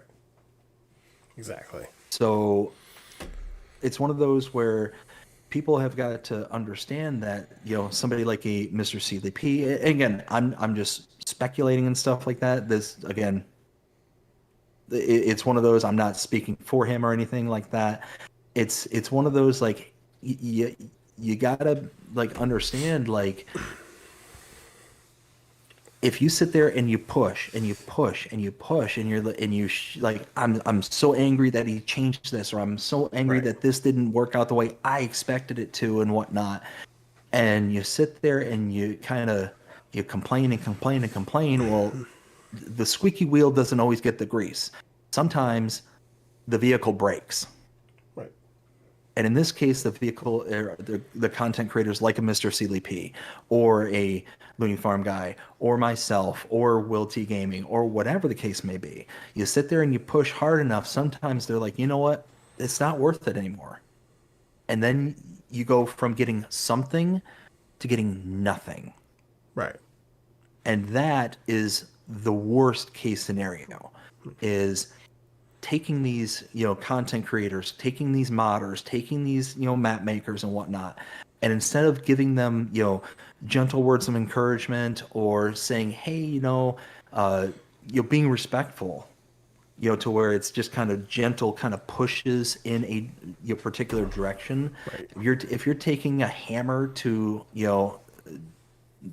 to a situation that doesn't have the nail, well, then you're just gonna make them Right. dip out. You're just gonna make them leave, and then you got nothing. You got Right. nothing to show for it. And we as a community are poorer because of it. Right. You know, I mean, the only thing I can say is I like, I understand not everyone's gonna see this live stream. I understand that not everyone's gonna see this video, but I really hope that this live stream that we're doing reaches a lot of people, so then people can understand, that I'm not like myself. Not, I mean, not even you either. It's like we're not trying to sound mean. We're not trying to sound like harmful towards anyone. It's just stating facts, and I just, because if you think about it too, Skywalker Farms, he left modding. He's completely done. There was another modder that Lazy E, who brought a couple mods to all platforms, but he was mainly a PC modder. He left. He left due to too many mod requests, even though they stated it 1 billion times that there are no mod requests. People complaining about their mods, people complaining about everything else. They just got tired of it. So they're like, you know what, we have a family and everything else, so we're just going to spend time with them, and we'll be in and out. But it's just all these people who just quit modding. And pretty soon there's going to be content creators that are going to be doing less and less. Like, if you look at Mr. CLP, he's a prime example. He's been playing a lot more. Wow, what is that? That Roadcraft? Think it is that new game. Yeah. He's been playing a lot more of that than Farm Sim. It's because of all these people that are like complaining and everything else. And it's like, do you understand like what you're doing to these content creators? Well, and I'm not going to say that it's specifically for any reason, because again, I don't talk to these people. Right. Unless he specifically said, "Hey, I'm doing X because of Y." Right. I'm not gonna die on that hill. But again, it's one of those that it just out of a manner of good manners, and kind of understanding. I mean, it's one of those, like, people are people, and most people who do this kind of stuff, do the content creation, stuff like that, they do it as like a side gig. Right. And again, if people are out there, and let me also kind of backtrack a bit. The people that we're talking about are the vast minority of people. The vast minority of people. Mm-hmm. This is not like everybody out there. That's more than likely everybody who's listening here right now. Like, don't qualify for this whatsoever. But if this just so happens to get to a person that's like, you know what, I just got done railing on, any XYZ content creator or XYZ modder or whatever, it's one of those like you said, it pushes people out of the space. Right. And there are giants out there, absolute giants, who are basically like, you know what, I just can't stand this. I can't deal with it anymore. Yeah. I mean, look at Lancey Boy back in FS22. And he's in my opinion, one of the best modders and content creators that are out there. Well, like, you know. Between what's that? No, sorry, I cut you off. What's up? I was going to say between the maps that he makes, the mods that he does, and all that stuff, it's one of those like, if we were to lose a Lancey Boy or somebody of his caliber, it would be an absolute crying shame. It would Right. be an absolute travesty to push somebody out like that out of the space. And the thing is that people don't know what's going on behind the scenes, kind of Right. thing. You don't know that, like, what you may feel is either innocuous or just kind of a small kind of, oh well, small but maybe nasty comment might be taken in a way that just hits them just so hard and so wrong because of just timing, Right. kind of thing. It might just be at the wrong thing said at the wrong time, and then boom, they're just, that was the straw that broke the camel's back, kind of thing. So it's one of those. At the end of the day, I certainly don't want to sound like I'm preaching about anything or anything Right. like that, but always, like, try your best to have this community be as best as it possibly can be. That's why, like I said, when I'm giving criticism of any sort, like with mods, maps, and things like that, I'm not sitting there saying, "Oh, well, this map maker's stupid because they didn't do X, Y, or Z," or anything. Right. Like, I try and give my opinion while it being in constructive criticism. It's like, Right. okay, well, this specific thing I don't care for because of X, Y, or Z, and it's in hopes that if it gets back to the modder, if it gets back to the map maker or whatever, it's intended to be taken as constructive criticism, not as an attack, kind of thing. Because that's the other thing too, especially when it comes to content creators, modders, map makers, and stuff. They're putting their heart and soul into this stuff. Right. They're putting their life essence into this stuff. It's not something that comes by easy. It's not, not quick and painless. Like, to make a mod is a incredibly like intense process. I can't do it. I could not do it. Right. And I'm certain there's a great many of you out there who couldn't either. You know. So it's one of those, like, don't chase out the people that do this, because vast majority of them do this for free, do this for nothing. Well, I mean, it's also like those people that, that always complain. It's like, when I want this in Farm Sim, or I want that, or it's like they put a mod request in, and then like the modder's like, no, sorry, like I don't take mod requests, and they're like, well, what is it? And they start complaining. I had one person do that once, towards Lancey Boy, actually. No, was it Lancey Boy? No, custom modding. I'm sorry, custom modding.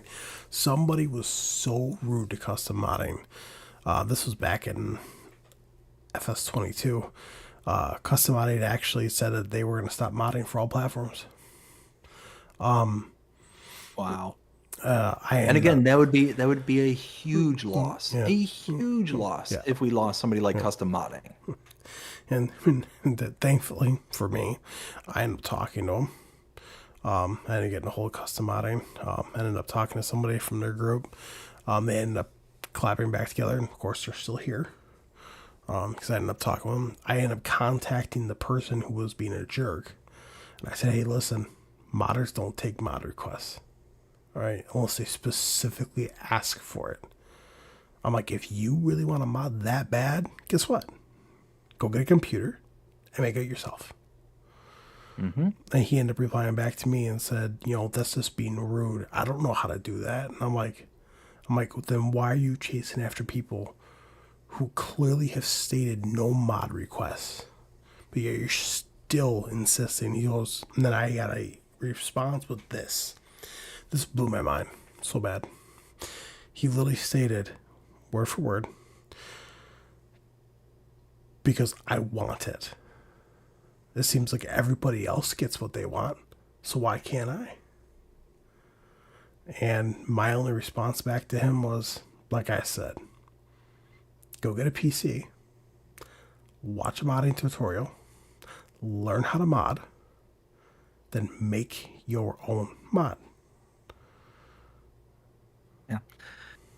Yeah, it's wild. It's completely wild.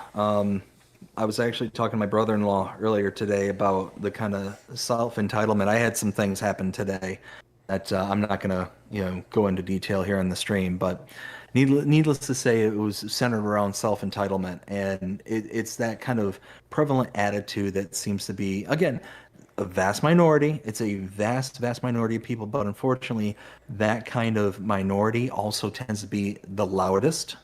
So it makes it seem like it's such a bigger problem than what it actually is. Right. But it also deserves to be called out when it happens, kind of thing. Because if it's not, then it is given an opportunity to grow and to spread amongst other people who might not normally act in a particular way, but you tend to see somebody act in a certain way. You tend to, maybe not mirror it, but come very close to it. Right. So it's one of those where at the end of the day, you know, number one, be kind, show grace and civility, Right. kind of thing. And it's one of those, be happy, be thankful. Number one, be thankful that you're able to play a game. There's plenty of places in this world where people don't get to do like what we're talking about right now is a extremely first world problem.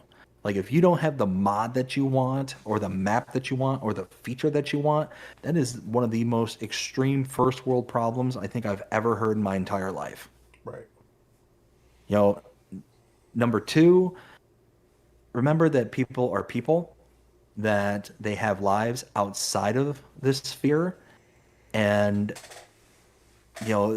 it's one of those where you know them making the content that people may want them to make isn't going to necessarily be in the cards always or Right. ever, Right. kind of thing.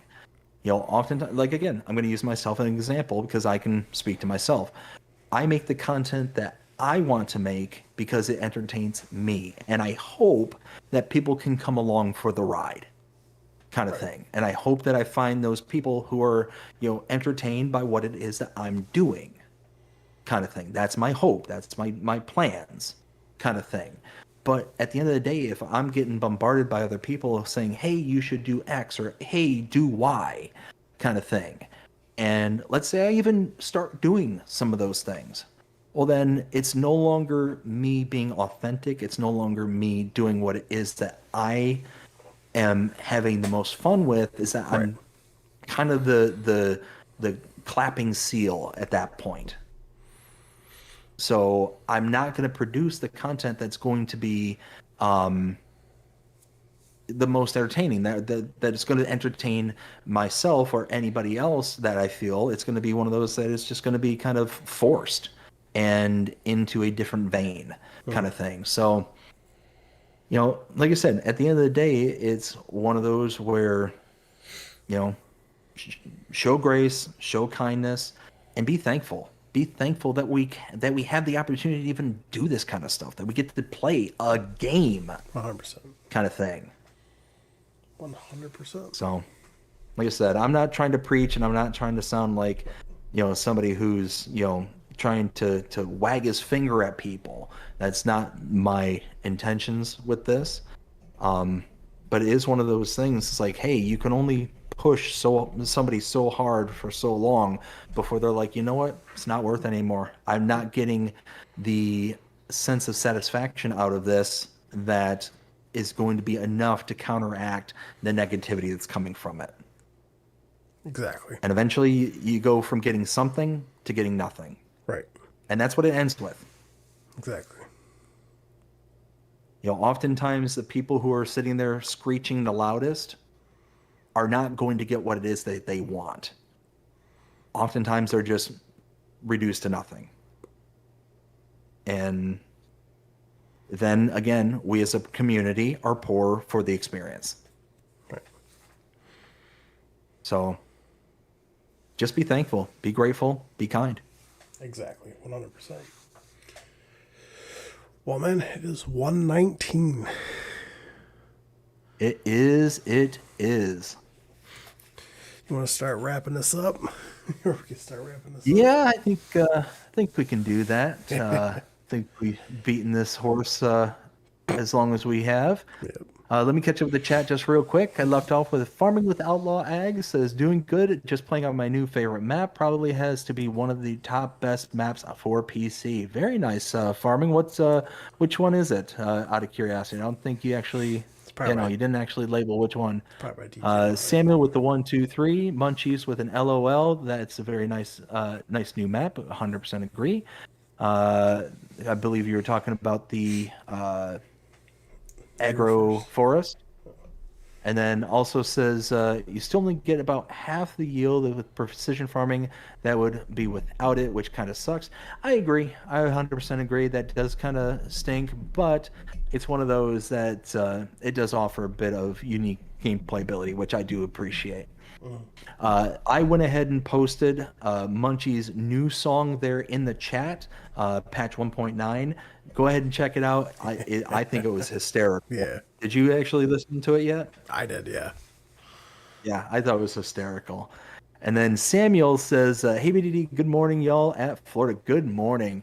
Yeah, it is 1:21 here in the Sunshine State. But do you have any chat you need to catch up with? Nope.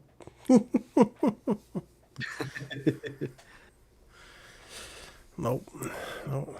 The my best guess is the map he probably was talking about was the new map from DJ Modding that just released yesterday. So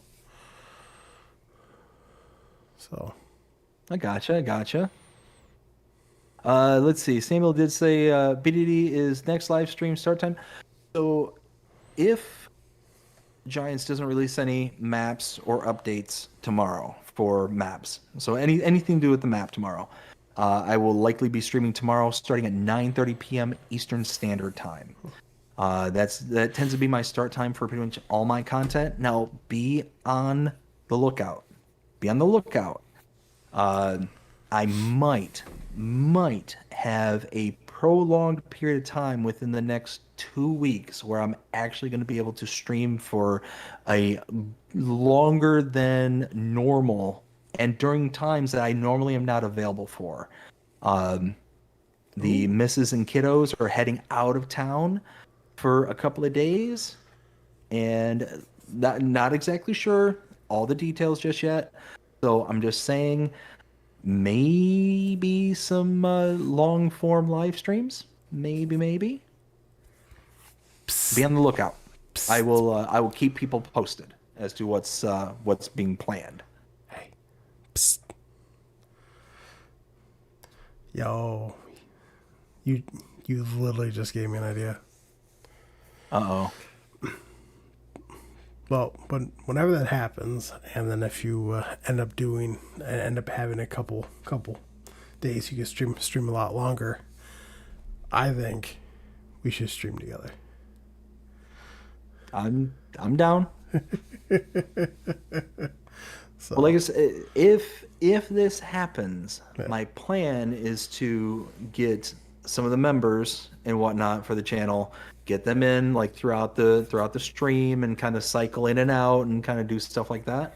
Right. So that's kind of what I'm thinking is, if this works out and if everything kind of goes according to plan as of right now, it's how it's looking. But again, I don't want to be like, this is 100% happening. Right. This is, for sure. And then have to back out later. I'd much rather kind of play it safe and be like, I think this might happen, but Right.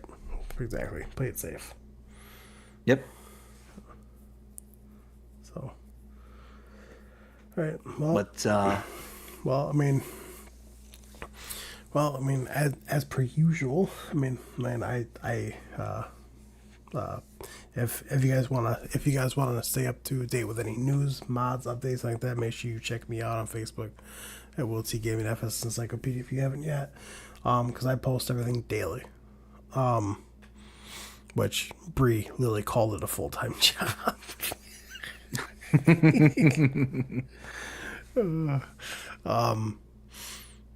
And of course, if any new mods or if any new maps or map updates, get released, I'm usually the first person to let BDD know. and I greatly appreciate it as always. So, yeah. Other than that, I think we're gonna be signing off. I might hang out for a few more minutes, but not too much longer. Well, I'm peacing out of here. I gotta go to bed because I gotta take the wife to work tomorrow morning. Or Ooh, fun morning, stuff. I should say, whatever. And in a few short hours. Yeah, she's gonna be at work by 10 o'clock. Oh, that's not bad. So I just want to make sure I get some sleep because literally when I get back, I'm gonna be streaming from about me streaming on Twitch from 10:30, starting at 10:30. I'll probably go for about 3 hours, and then after that I'll be doing a live stream on YouTube for mod reviews, if any drop. So Nice. also, real quick before I sign off, just to let you guys know, just like I said, make sure at 10:30 you guys stay tuned because I will be streaming Farm Sim on Twitch. I just hit the 50 mark, which is fantastic. So it's just to grow from there. And then on top of that too, also stay tuned if we get any new mods that drop tomorrow. I don't know what time, but roughly right after I'm done streaming, I'll probably take a little break, get something to eat, and then come back and stream it. Which just stay tuned for that. So, because I'm gonna start doing mod reviews now, again. So That's awesome, man. It's just like the way Bree put it. So the way she put it was this. So so this is coming from her, not from me.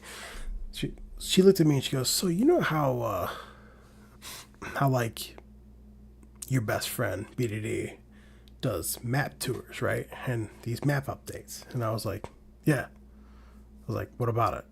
And she goes, "Well, I mean, he does a really good job at it." And I was like, "Yeah, he does." I was like, "What's your point?"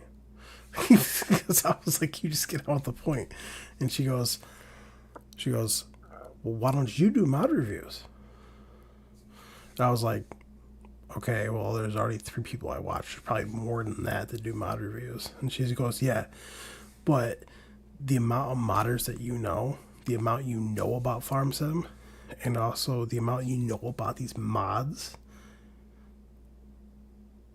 like I couldn't think of a better person to do a mod review." And I was like, "Well, I appreciate that."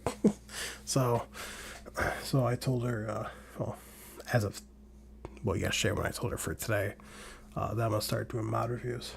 So, but they're all gonna be live stream, no videos. So, not as yet. So, Nice. No, that's awesome, man. Because that'll help out the channel, and you'll be able to keep those FS Encyclopedia legs strong.